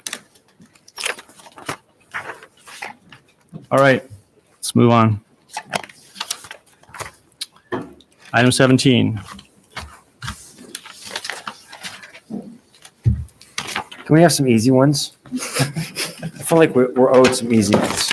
No? Ordinances, first passage of revised post-construction stormwater management ordinance. Good Tracy. evening.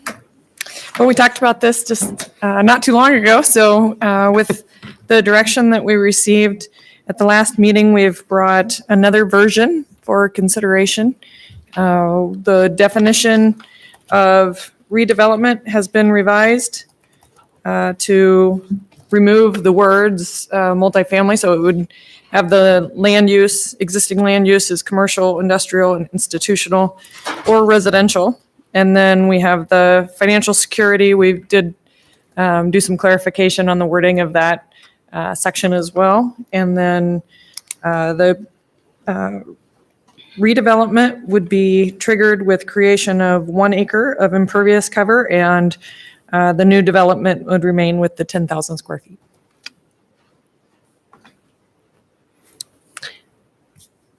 I'm open for any questions.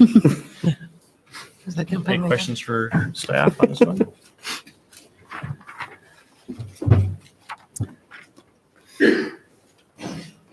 Go for it. All right, is there, no questions. Is there any open public comment on this particular topic? Is there anyone in the audience that wants to address council on this ordinance? Seeing none, close public comment and entertain a motion on first passage of post-construction stormwater management ordinance. Revised. I would move that we approve the first passage of the post-construction stormwater management ordinance. Second. Okay, moved and seconded. Discussion? I will oppose this simply because I think a redevelopment that creates 3/4 of an acre or an acre minus 1 square foot should have to mitigate their stormwater effects. And I don't think this ordinance does that. Okay. And I will be voting no again because that's what I've been voting, because I think we need an opportunity to rehab these older properties and bring them into compliance with stormwater requirements. Okay. Roll call, please. O'Reilly. Aye. Batchor. No. Martin. No. Garten. Aye. Nelson. Aye. Edie Hanson. Aye. Okay, motion carried. Staff had requested consideration of suspending the rules to allow second and third reading and adoption, to allow people who have things that are pending to be moved forward. So is there a motion to suspend the rules? I move we suspend the rules. Second. Okay, roll call. Batchor. No. Martin. Aye. Garten. Wait, we're voting on suspending the Oh, rules, suspending right? the rules, sorry. Suspend- That was an aye. I noticed you voted against your own motion. Sorry. It's been one of those nights. It's one of those days. Can Derek edit Aye. that? It was an aye. think You Derek heard can aye, edit right? Batchor. Aye. Martin. Aye. Garten. Aye. Nelson. Aye. Edie Hanson. Aye. O'Reilly. Aye.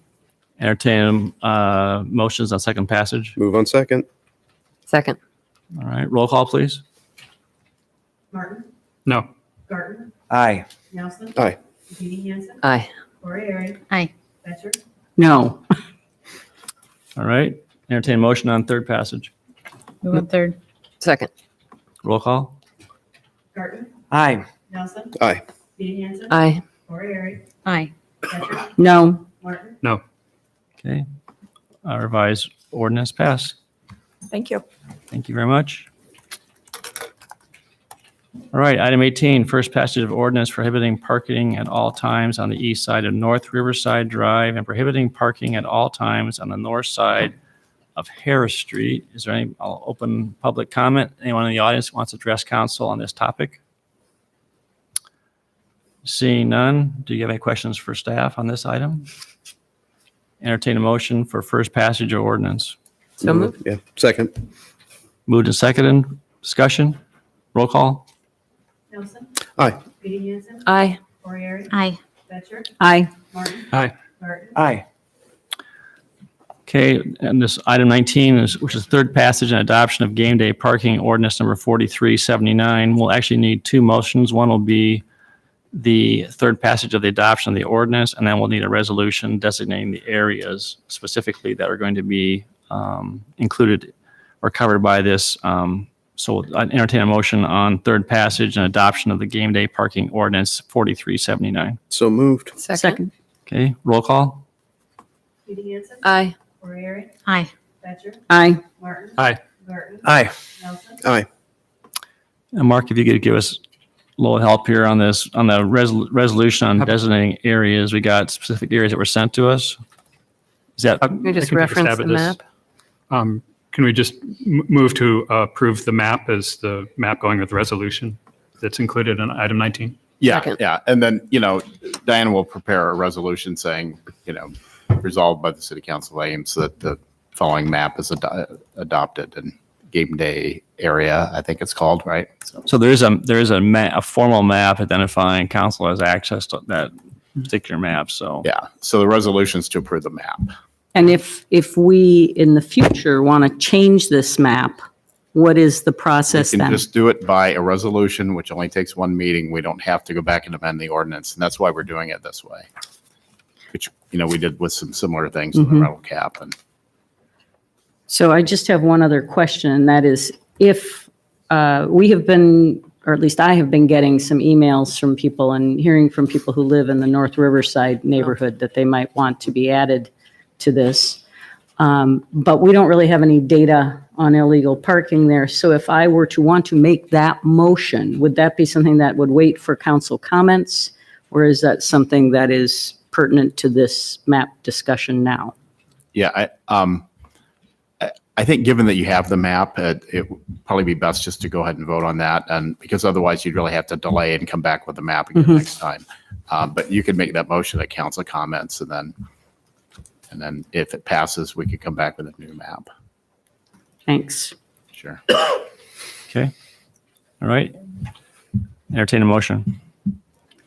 Move to adopt the map included in the packet as the map that goes with this resolution. Second. Okay. Roll call. O'Reilly. Hi. Spencer. Aye. Martin. Aye. Barton. Aye. Nelson. Aye. Judy Hansen. Aye. Okay. Thank you, Mark. Yeah. Item 20, update on regulation of short-term rentals.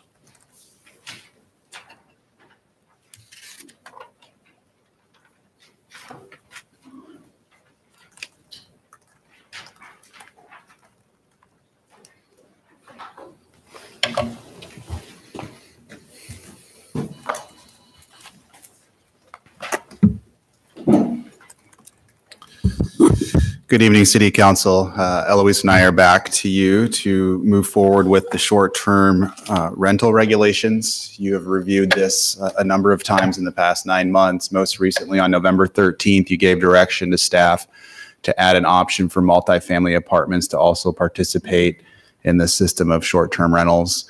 At that time, it had not been considered with the zoning text amendments. We had to return to the Planning and Zoning Commission for their review as a change of use within the zoning ordinance. We've also moved forward with creating more of a draft ordinance about how the whole system would work. You gave direction to create a licensing chapter for this. So there are multiple text amendments that ultimately need to be done to kind of tie everything together in the municipal code. So there would be ultimately changes to the zoning ordinance, classifying the uses and defining them. There would be a whole new chapter of the municipal code which sets up the regulatory system of licensing. And then there's a minor change within the rental code to connect the terminology between the three sections about short-term rentals versus the normal rental code compliance. So the main information that is new to you tonight is the Planning and Zoning Commission's recommendation to consider allowing for short-term rentals within apartments. Alternative 1 is that recommendation from the commission. It allows for, as an accessory use in all apartments, what we classified as the hosted home share option, which is really anybody that lives in an apartment or in a single family home can have a guest stay through that Airbnb. And there's no particular restriction on that other than the amount of guests that are staying with you.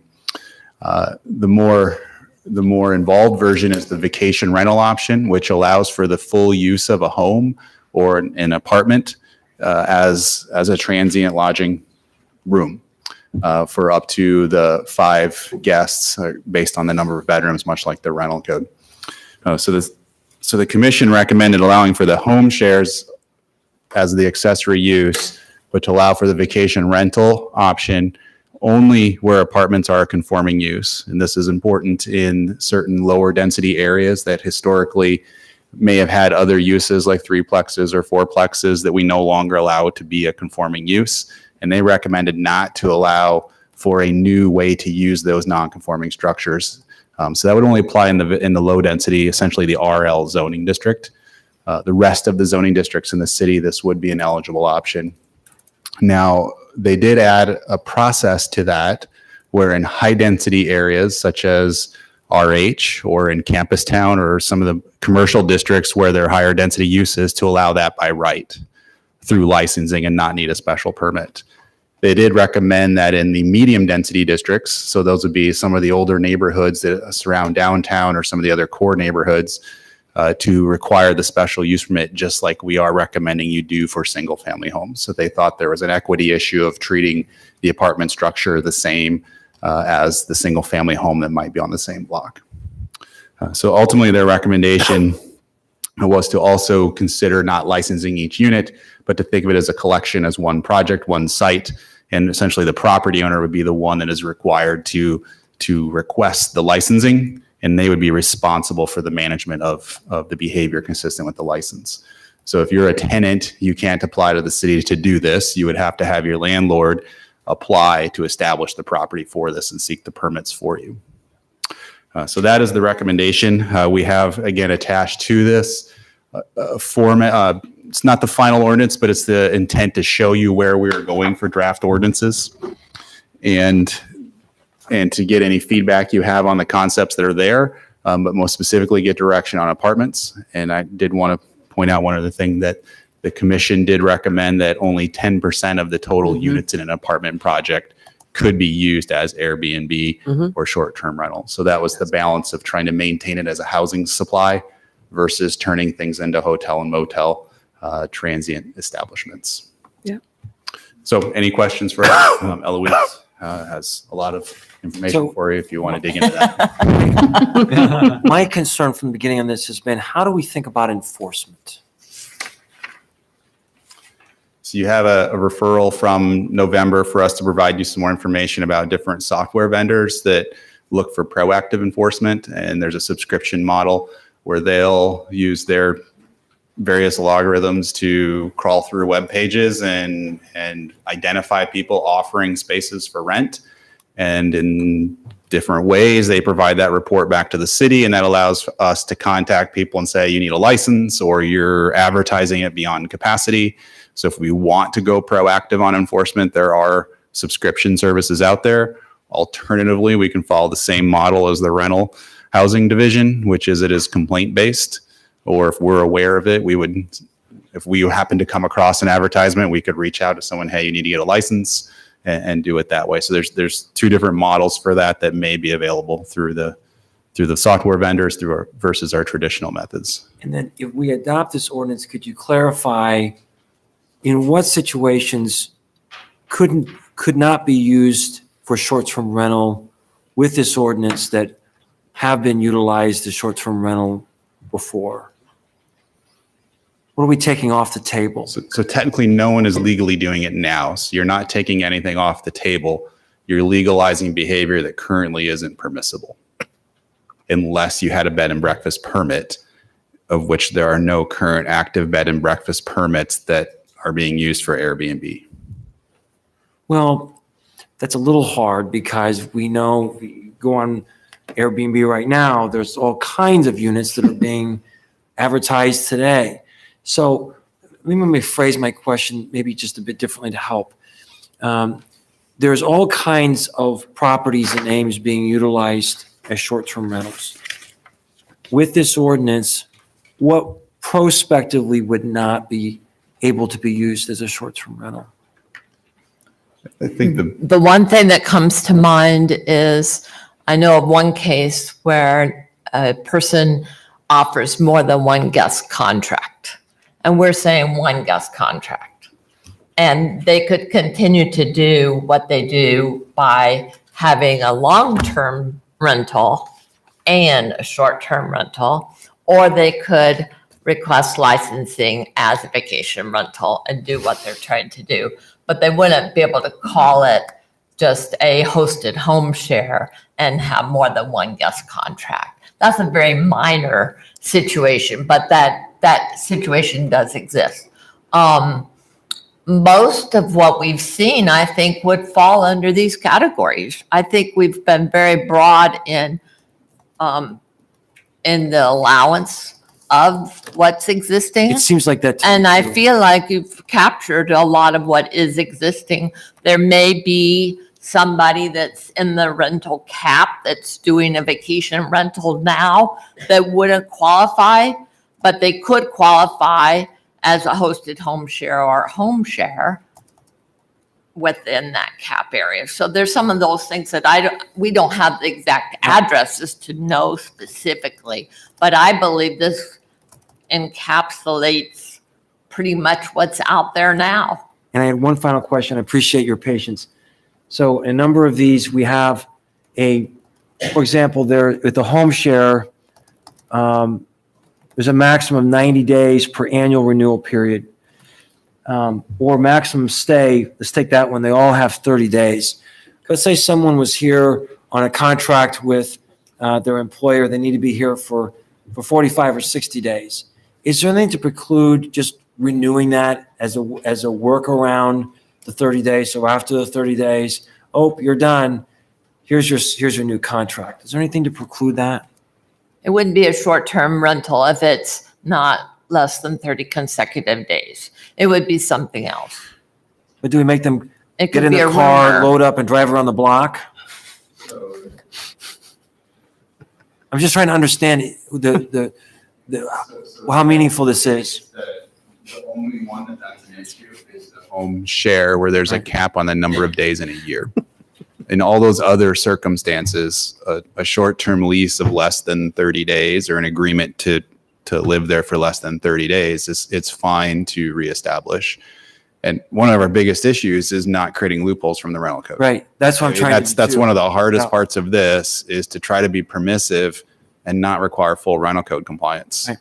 Right. And that's why vacation rental is a little trickier to manage, because we want people to be treated as a rental property and then get the extra permit to operate with the transient guests. So safety is managed, but then the transient nature is managed at the same time.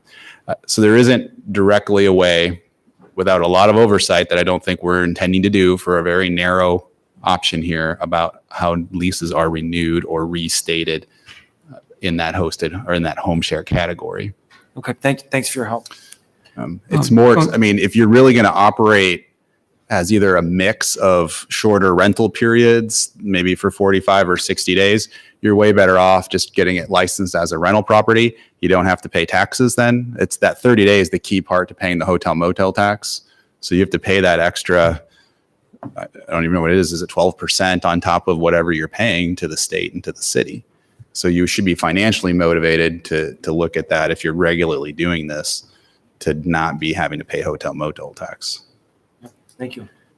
Following up on your question about normalizing current behavior, isn't it, don't we imagine that we must have tenants who are running Airbnbs without their landlord's knowledge or permission? We wouldn't know that. We don't, There's you no don't way for have, that. you don't No have way a way to to guess.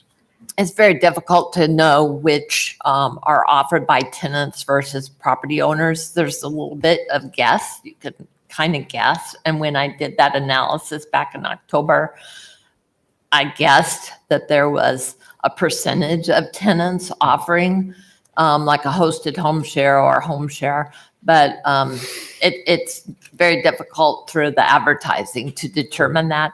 And so certainly it could or could not be without their landlord's knowledge. But anyway, that's something that's not normalized by this. And that's why, that's part of the exemption that we're saying we wouldn't get into overseeing apartment rentals that are offered as hosted home shares or home shares. It just wouldn't fall under the license at all. Wait, where's that? Other questions for staff? All right, I'll open up the public comment. Is there anyone that wants to address council on this particular topic? Seeing none, close public comment. Okay, council, there's 4 alternatives that staff have offered. Is there a direction you want to give them how to proceed? Move alternative 1. Second. Okay, moved and seconded. Discussion? Yes, so let me find alternative 1. You want to read it first, Rob? Yeah, sure. That's to direct staff to publish notice for a public hearing and finalize the attached draft text amendments as recommended by the Planning and Zoning Commission, allowing short-term rentals as an accessory and principal use by dwelling type, et cetera. Yep, okay, that one. Yeah, the commission. Approve the. The commission's recommendation, yeah. So I oppose this in a couple of different ways. First, the vacation rental portion of it is something that I still don't understand. I don't understand what our motivation is for inventing this kind of new real estate product that incentivizes an additional commercial use of properties in residential neighborhoods that wasn't there before. I feel like the upside goes, to investors who don't necessarily live in town. They might. And the downside goes to the neighbors who now can't develop the long-term connections to like a normal neighborhood could. And that's, we've discussed that in the rental cap situation. So I don't understand the motivation for vacation rentals.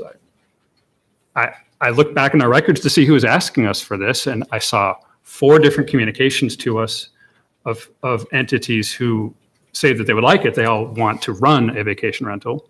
2 opposed. And that's both council meetings and email, as far as I could tell. It's just not an overwhelming demand. I'm not sure what the upside is for the city. They are subject to the cap, Yes. the concentration cap, right? And the planning and zoning recommendation was that they're not allowed in a non-conforming apartment building. Correct. So in a 1 and 2 family dwelling, you can processes to apply for the license. You'll have to go to the zoning board of adjustment to deal with any unique conditions with that property. If that's approved, then you can complete the licensing process. So the special use permit. With the special use system, permit. yeah. For apartments, they would not be allowed at all in those non-conforming apartments. Right. In the medium density areas, they would follow the same process as 1 and 2 family homes. And then in high density, it's just the property and registering the property to be used that way. No special use permit. But we'd still expect that it would be available generally within RL, except for the rental concentration cap neighborhoods with other constraints. Yep. But not in apartments, you said? Not in the non-conforming apartments. Not non-conforming apartment. Non-conforming, right, yes. Okay. In RL. Essentially in RL, yeah. And I have additional concerns about the home share option, because this is the one where people leave the house for a while and someone else stays there while they're gone. And I think that we don't have enough safety requirements in the home share option. It does require compliance with the fire portion of the rental code, which I think is great. But the fire portion doesn't cover other sorts of risks that can develop overnight and kill people, such as carbon monoxide, such as ground faults in bathrooms and that sort of thing. I think it would be a fairly simple matter to ask staff to come up with an additional list of requirements, not the whole LOC, but just additional safety requirements that they suggested would be appropriate for temporary guests in a home that they're not familiar with. Okay. So I agree with the concerns about the vacation rentals. I feel like just because we can approve vacation rentals and create that class does not mean we should approve it. And from what I have heard from those who perhaps have had bad experiences with rentals, the vacation rentals next to them, which currently are illegal, I don't see a benefit to the neighborhoods to have vacation rentals in them.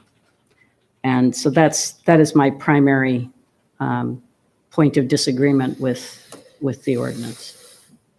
Other discussion? All right, motions are made and seconded. Those in favor say aye. Aye. Opposed? No. Nay. Motion carried 4-2. Okay. Okay. So our next step then is we'll be working with the city attorney to finalize the ordinance. We'll publish it and you'll be considering it for first reading when it comes back to you. The earliest would be March 25th. We'll see if that fits in the workload of the city attorney's office, but that'd be the earliest it's back. Thank you. So that motion, the intent of the motion was everything that's in the ordinance, which is rather lengthy, meets with everybody's approval, so we don't start doing wordsmithing on the first or second. Is everyone in agreement with that? If not, do we need to have a review of that? I just want to make sure we're on the same page, because otherwise staff's coming back and we want to go through the first passage and not be doing changes to it. It's a little hard to ask people who oppose the action. Oh, I'm sorry. Yeah, that's true. Yeah, I'm going to be voting no, I believe, so. All right. I mean, to be fair, this is not a complete ordinance draft, perfect language. Okay. So the first reading would be that more traditional, complete first. Very good. All right. Thank you. All right. Item 21, resolution approving 2019 urban revitalization tax abatement request. For this item, annually, you have to as the city council, make a conclusion that people that apply for property tax abatement under the urban revitalization programs have substantially complied with the criteria. This year, you have 2 applications for that. It's 2 different urban revite areas. You have the 2700 Lincoln Way, the Union, which is the project at the corner of Lincoln Way and Highland. And that project has its own urban revite area. And we have determined that through a walkthrough of the site with the police department and review of the final construction of the building that it has met the urban revite criteria. So we're recommending that you can find it conforms. The other project is the 205 South Wilmeth Avenue, Aspen Heights apartment project. This project had applied last year, but they had not completed all the criteria, and you did not approve the request. This year, they have followed through and completed.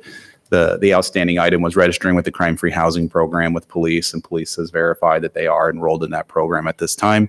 So we believe they have met the construction requirements of the plan as well as the operational standards that were in the urban revite. So we're also recommending approval of that item. Questions? I do have a question. In the presentation regarding the Aspen Heights property last year, February 13th of 2018, the forum communicated that due to the failure to be ready during the first year, they would only be eligible for 9 years following. But in our current council action form, it says 10 years. Can you explain? So the options in the urban revite are set schedules based on the number of years. So what they're requesting is a 10-year schedule. And whether they'll actually receive that full 10 years or only 9 because of the delay in conformance is a question for the city assessor to make. So you, as the city council, are not telling the assessor they're eligible under state law to reach the full value of the schedule. You're saying the improvements conform to the requirements of the program, and then the assessor will administrate the tax code rules on that. So we'll also, part of the resolution here gets sent to the assessor, and they'll have to follow up of whether that's 9 years or 10 years. And the applicant last year contested whether it really would be 9 or 10, and we haven't had to delve into that. The assessor will have to deal with that. All right, thank you. Other questions? Open public comment. Anyone in the audience wish to address council on this particular topic? Seeing none, close public comment. Entertain a motion on resolution. Move alternative 1, we approve the 2 requests for tax exemptions as outlined in attachment 1. Thank you. Moved and seconded. Discussion? Roll call? Spencer. Aye. Martin. Aye. Burton. Aye. Nelson. Aye. Feeny Hansen. Aye. Corriere. Aye. Okay. On to item 22, new water treatment plant contract number 2. Mr. Dunn. Good evening. What you have in front of you is the result of a lengthy negotiation process that we've gone through with the general contractor on the facility. And I just want to highlight some of the key elements of the proposed agreement. First, the punch list on the project has been completed by the contractor.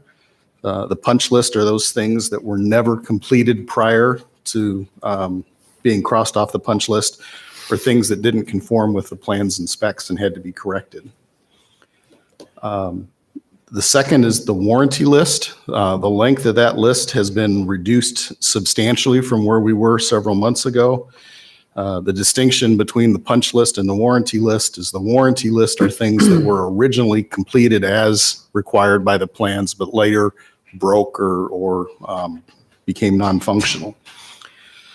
So probably the 2 most important elements of the agreement, the first is the dollar amount. We withheld $1,095,100 from the contractor once it became obvious to us that the work was not going to be completed on time and that we were going to begin to incur damages. With the punch list now being complete, we negotiated with the contractor that we would evenly split that dollar amount that we're holding. So that's how it came to the dollar amount that you see of $547,550 being paid to the contractor as a final payment, and that same amount being retained by the city as a deduct credit. I would note that that amount does cover fully all of our actual out-of-pocket expenses. And that goes for things like additional engineering fees, excess interest paid on the SRF loan, legal fees, some lost treatment chemicals caused by the confusion over when they were going to be ready to start the plant. and also overtime that we had paid to the contractor in some of the change orders to try to keep the project on schedule. Well, we wanted that amount back as well. The other issue is the warranty period. The contractor had wanted that to start on July 27th of 2017, which was when they finished their 80-hour demonstration period on the test. We believe that the warranty period shouldn't start until May 23rd of 2018, which was when the engineer certified the final completion of the project. And ultimately, what we agreed to with them there was, again, to split the difference. So December 31st, 2017 being the start of the warranty period. What that effectively means is that the things that were done in July of 17, we've got in effect a 2.5-year warranty. The things that weren't completed until May of 2018, we've got about a 1.5-year warranty on it. So that seemed like a fair compromise that both parties were agreeable to. I would note that consistent with the original contract, we are holding a maintenance bond from the contractor, which acts as an insurance policy to guarantee that they do address additional warranty items that may arise. So with that, there's 3 actions we're recommending that you take tonight. The first is to approve the settlement agreement. The second is to approve change order number 26, which provides the $547,550 credit to the city and adjust the warranty start and end dates. And then the third action is to accept the engineer's certificate of final completion and accept the contract as complete. Questions for John? John, Go ahead. I saw in the staff report that we're still short on our lead points, or we don't know whether we're short on our lead points because that doesn't come in until March. Right. Are we confident that the settlement's going to bind Knutson to keep working if we are short on our lead points? We believe so. There is a specific paragraph in there that says that they will cooperate with us. Also, the lead consultants that we've been working with believe that the information they've already got from the contractor is enough to get us the points, and we've made that reapplication. We don't think that we're going to hear until the first week in March on that. John, were any liens filed on this project? Well, you can't file a lien against public property, but the electrical subcontractor on the project did file a notice with us that they have not been paid for a portion of their work. And so as a condition of the settlement agreement, and it's one of the attachments to the agreement, Knutson provided a discharge bond that in the amount of twice the claim asserted by the electrical subcontractor. Other questions for Mr. Dunn? John, on item B, resolution approving final change order, do you want that to stipulate change order number 26 or just final change order? Number 26 is sequentially the next one in order. So whichever you want to refer to it. Would Just be want to accurate. make sure for housekeeping purposes, if you wanted to have anything specific. All right, hearing no other questions, entertain a motion on resolution approving settlement agreement with Knutson Construction. So moved. Second. Discussion? Roll call? Martin. Aye. Garten. Aye. Nelson. Aye. Edie Hanson. Aye. Corey. Aye. Batchor. Aye. Entertain a motion on resolution approving final change order number 26. So moved. Second. Roll call? Garten. Aye. Nelson. Aye. Edie Hanson. Aye. Corey. Aye. Batchor. Aye. Martin. Aye. And entertain a motion on resolution accepting completion and authorizing payment to Knutson Construction in accordance with the settlement agreement. So moved. Second. Moved and seconded. Roll call, please. Nelson. Aye. Edie Hanson. Aye. Corey. Aye. Batchor. Aye. Martin. Aye. Martin. Aye. All right, very good. Thank you, John. All right, item 23, discussion regarding resident satisfaction survey. Susan?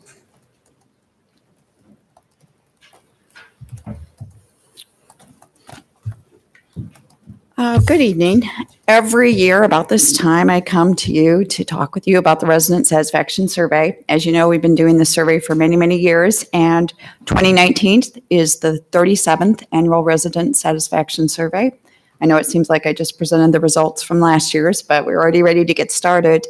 As part of the survey, we always allow the council the ability to add a question or two, something that might be timely or interesting at this point. You don't have to add a question or any questions. And just to refresh your memory, last year we added questions at the request of Healthiest Ames regarding community benchmarking health questions. And those questions are in the survey now. They can remain. We can pull them. We can replace them. It really is, at this point, it's just a conversation about your interests. I have the list. I went back several years and collected the list of different topics that we've covered. And I'm sure you remember a lot of those. And then I also went through my files to find topics that council members have sort of thrown out there but didn't gain any traction. And the only two that I could come up with were fireworks with no specific question, just the topic. And then parking large RVs in neighborhoods.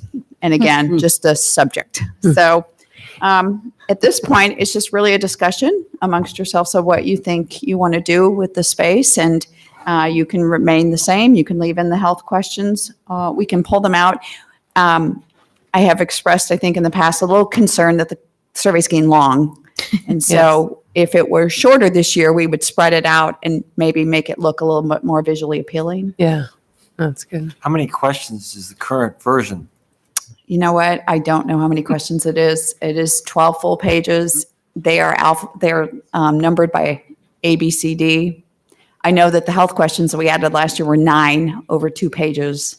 So, was there any expectation for the benchmarking of the health questions? Would it be in every year? Well, or did we, I don't remember the discussion, so I can't recall whether we just said, let's put it in now and then we'll put it in a few years from now and a few years later, or whether Healthiest Ames actually requested. Healthiest Ames requested the questions, and to my knowledge, they've not put in a request again. Yeah. So I don't think that they had the expectation that they would be in indefinitely. Yeah. Well, I like your point about a shorter survey. I think that definitely encourages participation. So if we don't have real strong feelings about questions, I'd say I like these minimize questions, though, them. because they, even though they're not, there's sort of a mix. Some are objective, some are subjective, but I think it tells us important things. We're getting ready to propose the city Healthy Life Center, and I think information about general health is very valuable for us. Do we? Yeah, I see. Interesting. Do we ever? This is not related to the health questions, but have we ever tested people's knowledge of something on the survey? I mean, usually it's like their opinion about, their satisfaction level with a service. The one I'm thinking of that it's just, I'll just say it, is to ask people how much of their garbage do they think gets incinerated and how much do they think gets landfilled? Because I'm curious, really, what the citizens of Ames believe. Do they really, do they believe that it's all getting incinerated, or do they understand really that it's not? I'm not proposing we ask, that's just my brainstorming and why I'm thinking of that. So there were kind of questions like that on, as you know, we request you put your glass in these bins. Why don't you do it? And one of the responses was, I didn't know I could do it. So in that sense, you kind of gauge some knowledge on where people are in knowing things. So that is a possibility. You can ask a question like that to gauge where you should concentrate your efforts in education. People. Yeah. We could ask how much to charge for parking. We'll get on that one. All right, so what direction do we want to give Susan? Let's talk about the health questions. Is that something that we want to see returned again, or is it just let it go for a few years? Can I ask just briefly, the community question, is that something that was done once or more than once in the past? The page on the sense of the community, or is that part of the health question? That was part of the health question. Oh, I see. Those are all together. You could split them up. You could add some and not the others. I like them. I think they're well drafted. So let's give Susan some direction then. You want to just leave the survey as is this year and go for it? Do you need a motion or? No, I think you just don't need a motion. Just want to give her some direction. Great. Probably the question is, do you want those 2 pages worth of the health questions in there? Right. Because it doesn't seem like we have any other pressing questions to add. I'd prefer keep them in. I think they're good, and it doesn't, there are a lot of checks on the second page, but it doesn't seem overwhelmingly complicated. All right. At the direction? Sure. Just keep this It's moving. Yep, it's perfect. All right, let's go. I will leave them in. Thank you very much. Thank you. Thank you. All right, item 24. I declare the public hearing on the environmental information regarding improvements to sanitary sewer for Munn Woods and Emma McCarthy Lee Park to be open. Is there anyone that wants to address council on this topic? Seeing none, I close the hearing, and staff, Tracy's here to answer any questions you may have. This is just a required public hearing for this project, and we've been having public informational meetings already on it. And those have gone pretty well. The last one that we had in November went very well. The audience thanked us and applauded. Oh, which was very unusual, but very nice. Nice. Do you have a comment, David? I reached out to a number of people who I know were interested because I live near there and I know other people who do as well. And I think it's meaningful that they didn't come with the pressing thing that they had to say tonight. I think they're in pretty good spirits about the project. Good. Thank you for the feedback. Well, it's nice to hear that we're getting all cylinders on communication, so thank you. You don't need any action, I understand, so. We do not. We All just right. have a form for you to sign later. I don't know what that. Happy to do that. Okay. Item 25, hearing on major site development plan amendment for 3331 and 3405 Aurora Avenue. Gloria's going to like this one. I do. They took away the corrugated and they put in. All right. Kelly.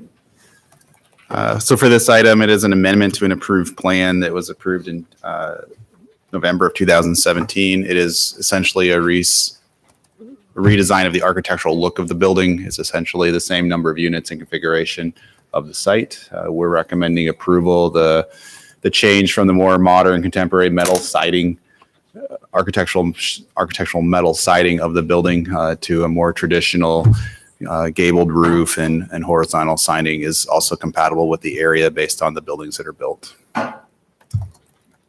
So we're recommending approval as an amendment to the plan. Okay. Any questions for staff on this one? All right, I'll declare the hearing open on the major site development plan. Is there anyone in the audience who wishes to address council on this topic? Seeing none, we will close the public hearing and entertain a motion on resolution approving the amendment. Move alternative 1. Second. All right, move to second. Any discussion? I'm thrilled. Okay, roll call, please. Dee Hanson. Aye. Lori Eric. Hi. Fletcher. Aye. Martin. Aye. Garten. Aye. Nelson. Aye. Okay, motion carried. Next item, disposition of communications to council. There are 3 items tonight, council, for your consideration. One's a memo from Sarah on transitional letter of compliance. And as you probably all noted in the memo on page 3, under staff comments, should council determine that text amendments are needed, this item should be placed on a future agenda. I would move we place it on a future agenda. Is there a second? Second. Is there a second? Yes. You? All right. Those in favor say aye. Aye. Opposed? Nay. I don't know what I was going to vote. Pardon me? I'm sorry. Can we do that again? Okay, let's start. Yeah, I know. I mean, I think three I voted. wasn't ready. I wasn't All ready. right, sorry, I'll slow. And this is the transitional letter. All right, so this is on number one, Number memo. one. And the motion is to place this on a future council agenda. This was precipitated by a letter from SCAN that was pointing out some Yes. perhaps problems in the ordinance. They wanted you to suggest that you make a change. Okay? Tim, I'm sensing you're still kind of reading. Yeah, I mean, is anyone have strong opposition for us to think through the proposal? Well, That we would, the next step is to talk about it, Right. and Yeah. clarify is there, On the agenda, the agenda. Then there'll be direction given on a possible policy change. and I don't know how I would vote on all of these things, but if there's sentiment that we should even put this on the agenda, I'd like to understand why. Because I think there are gaps. I mean, in- why not? Why wouldn't we, Oh, why wouldn't we have a conversation about this? Okay? Ready to vote? Those in favor of placing on the agenda, a future agenda, say aye. Aye. Opposed? Nay. Motion carried 5-1. Second item is memo from Sarah on the quarterly report on rentals added outside of capped areas. No action is needed on this. Was information you requested, Yep. if you recall. Any questions for Sarah? And Sarah spent hours Sarah's here. drawing maps, so she wants you to see them. Any questions for Sarah? Thank Is you. it- Is it in the form that you want? Is there any changes you want to see? It's very interesting. Okay? I would just observe that it doesn't show that the edges of the rental cap neighborhoods are clear hotspots. Not yet. Right. Okay. And item 3, staff report, background on affordable housing strategy known as inclusionary zoning. so we already brought this one up, and it was decided that we weren't going to do anything at this point with it because people wanted more information somehow. So do we need to take action again on it?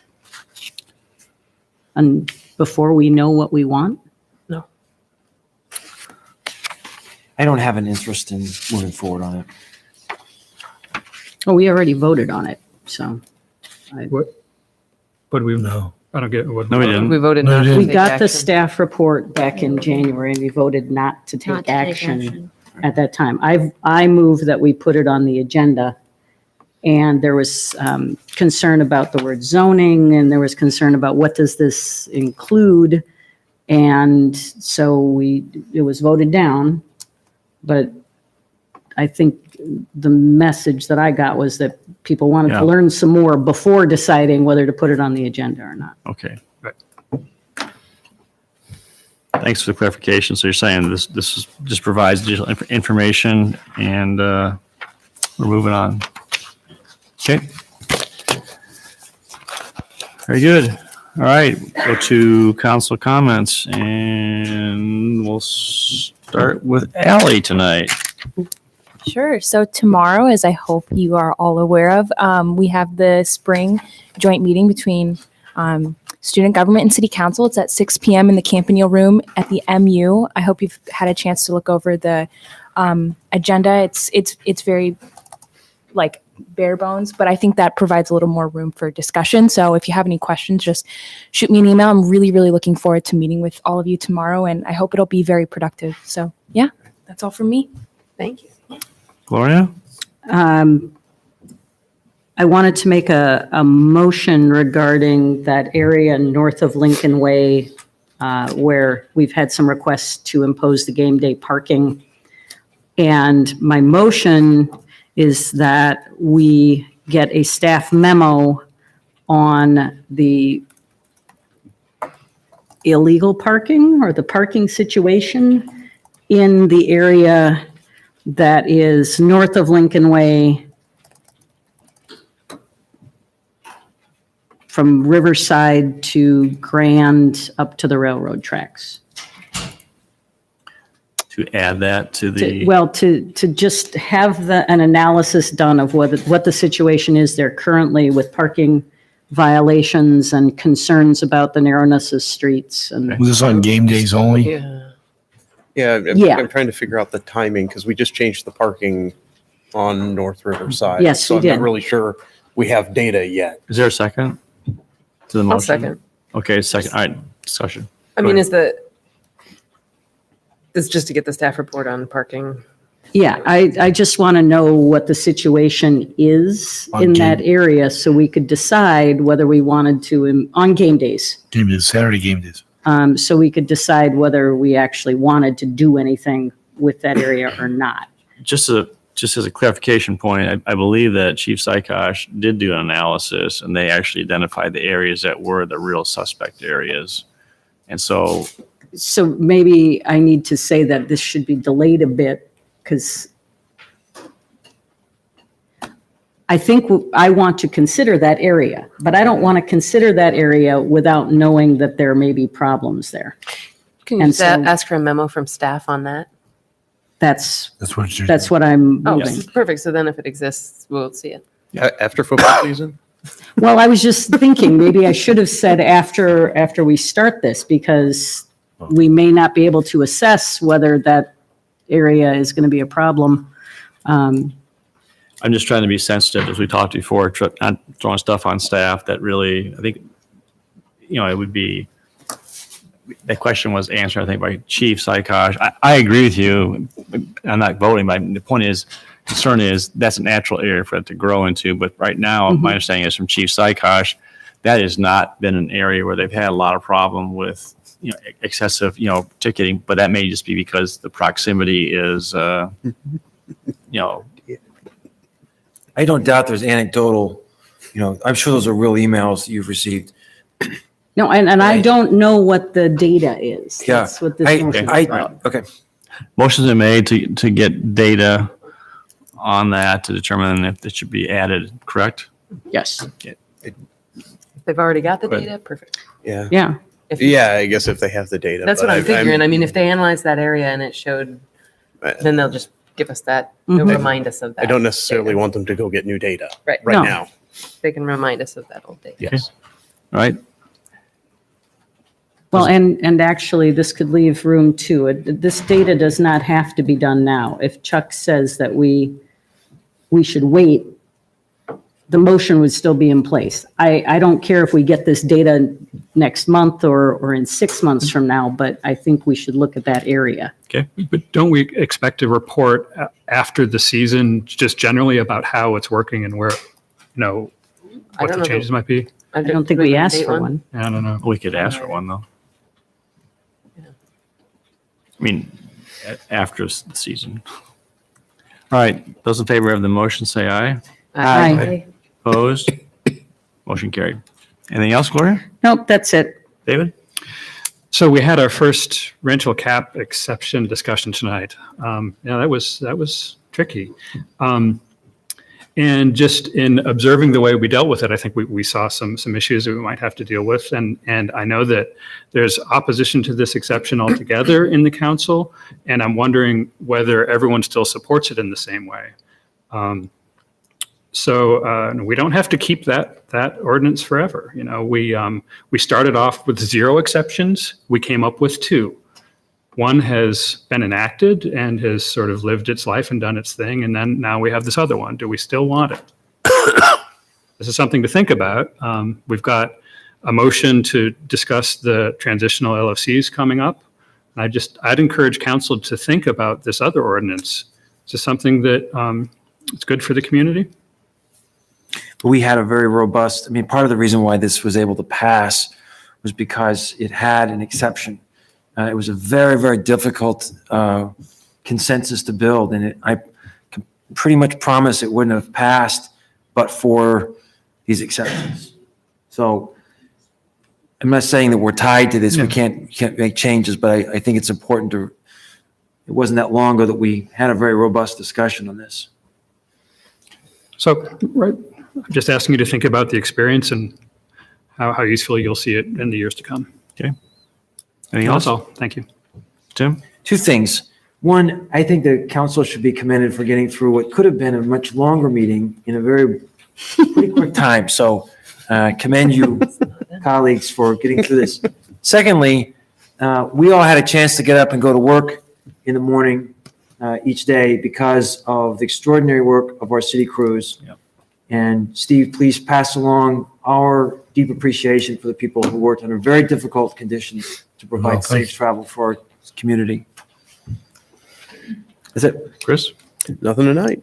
Ella? I was going to give a shout out to the snowplow drivers, but also that we've had a lot of water main breaks. So I think all Oh, the brutal. lot of staff are working a lot of really rough hours. So yeah, I wanted to second that. Thanks to all the folks out there working. Amber? Nothing. And I would also just add the same thing, and also just our residents that are really, I mean, the streets are rough. I think people are really doing a good job of trying to, drive carefully, and I guess a little warmer. Well, hopefully we'll see some melting occur. So, all right. I need someone to ask Mark the question, and then we need a motion to go into closed session.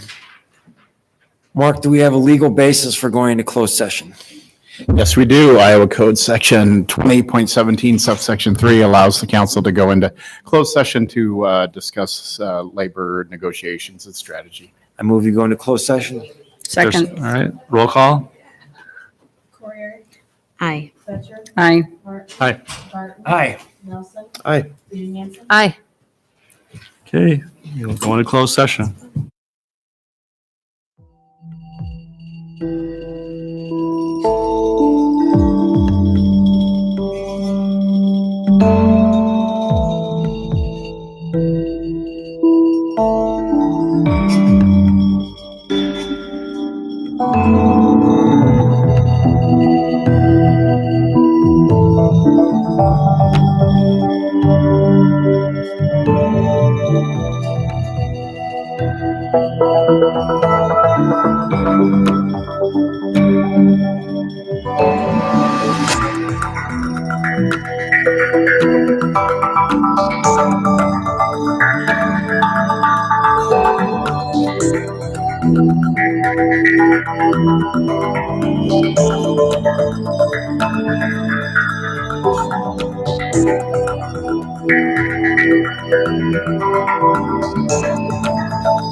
Yep, we're gonna wait.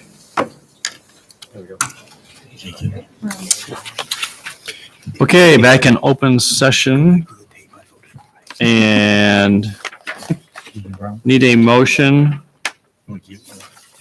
ratifying the contract with IUOE Local 234C Power Plant Unit. So moved. Second. All right, roll call. Becker? Aye. Martin? Aye.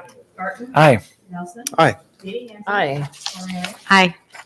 Okay, just before we move for adjournment, I failed to mention this under council comments, but cities and counties are under attack by our legislature.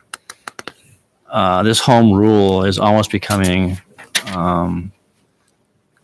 not a joke, but it's really becoming a little offensive. There are some monumental pieces of legislation which are being considered right now at the State House, and I think I've been forwarding to you the stuff that I've been getting updates. Bob and I were on a conference call, yesterday morning. But if some of this stuff goes through, it's going to really profoundly affect potential services, our ability to do a lot of different projects as well too.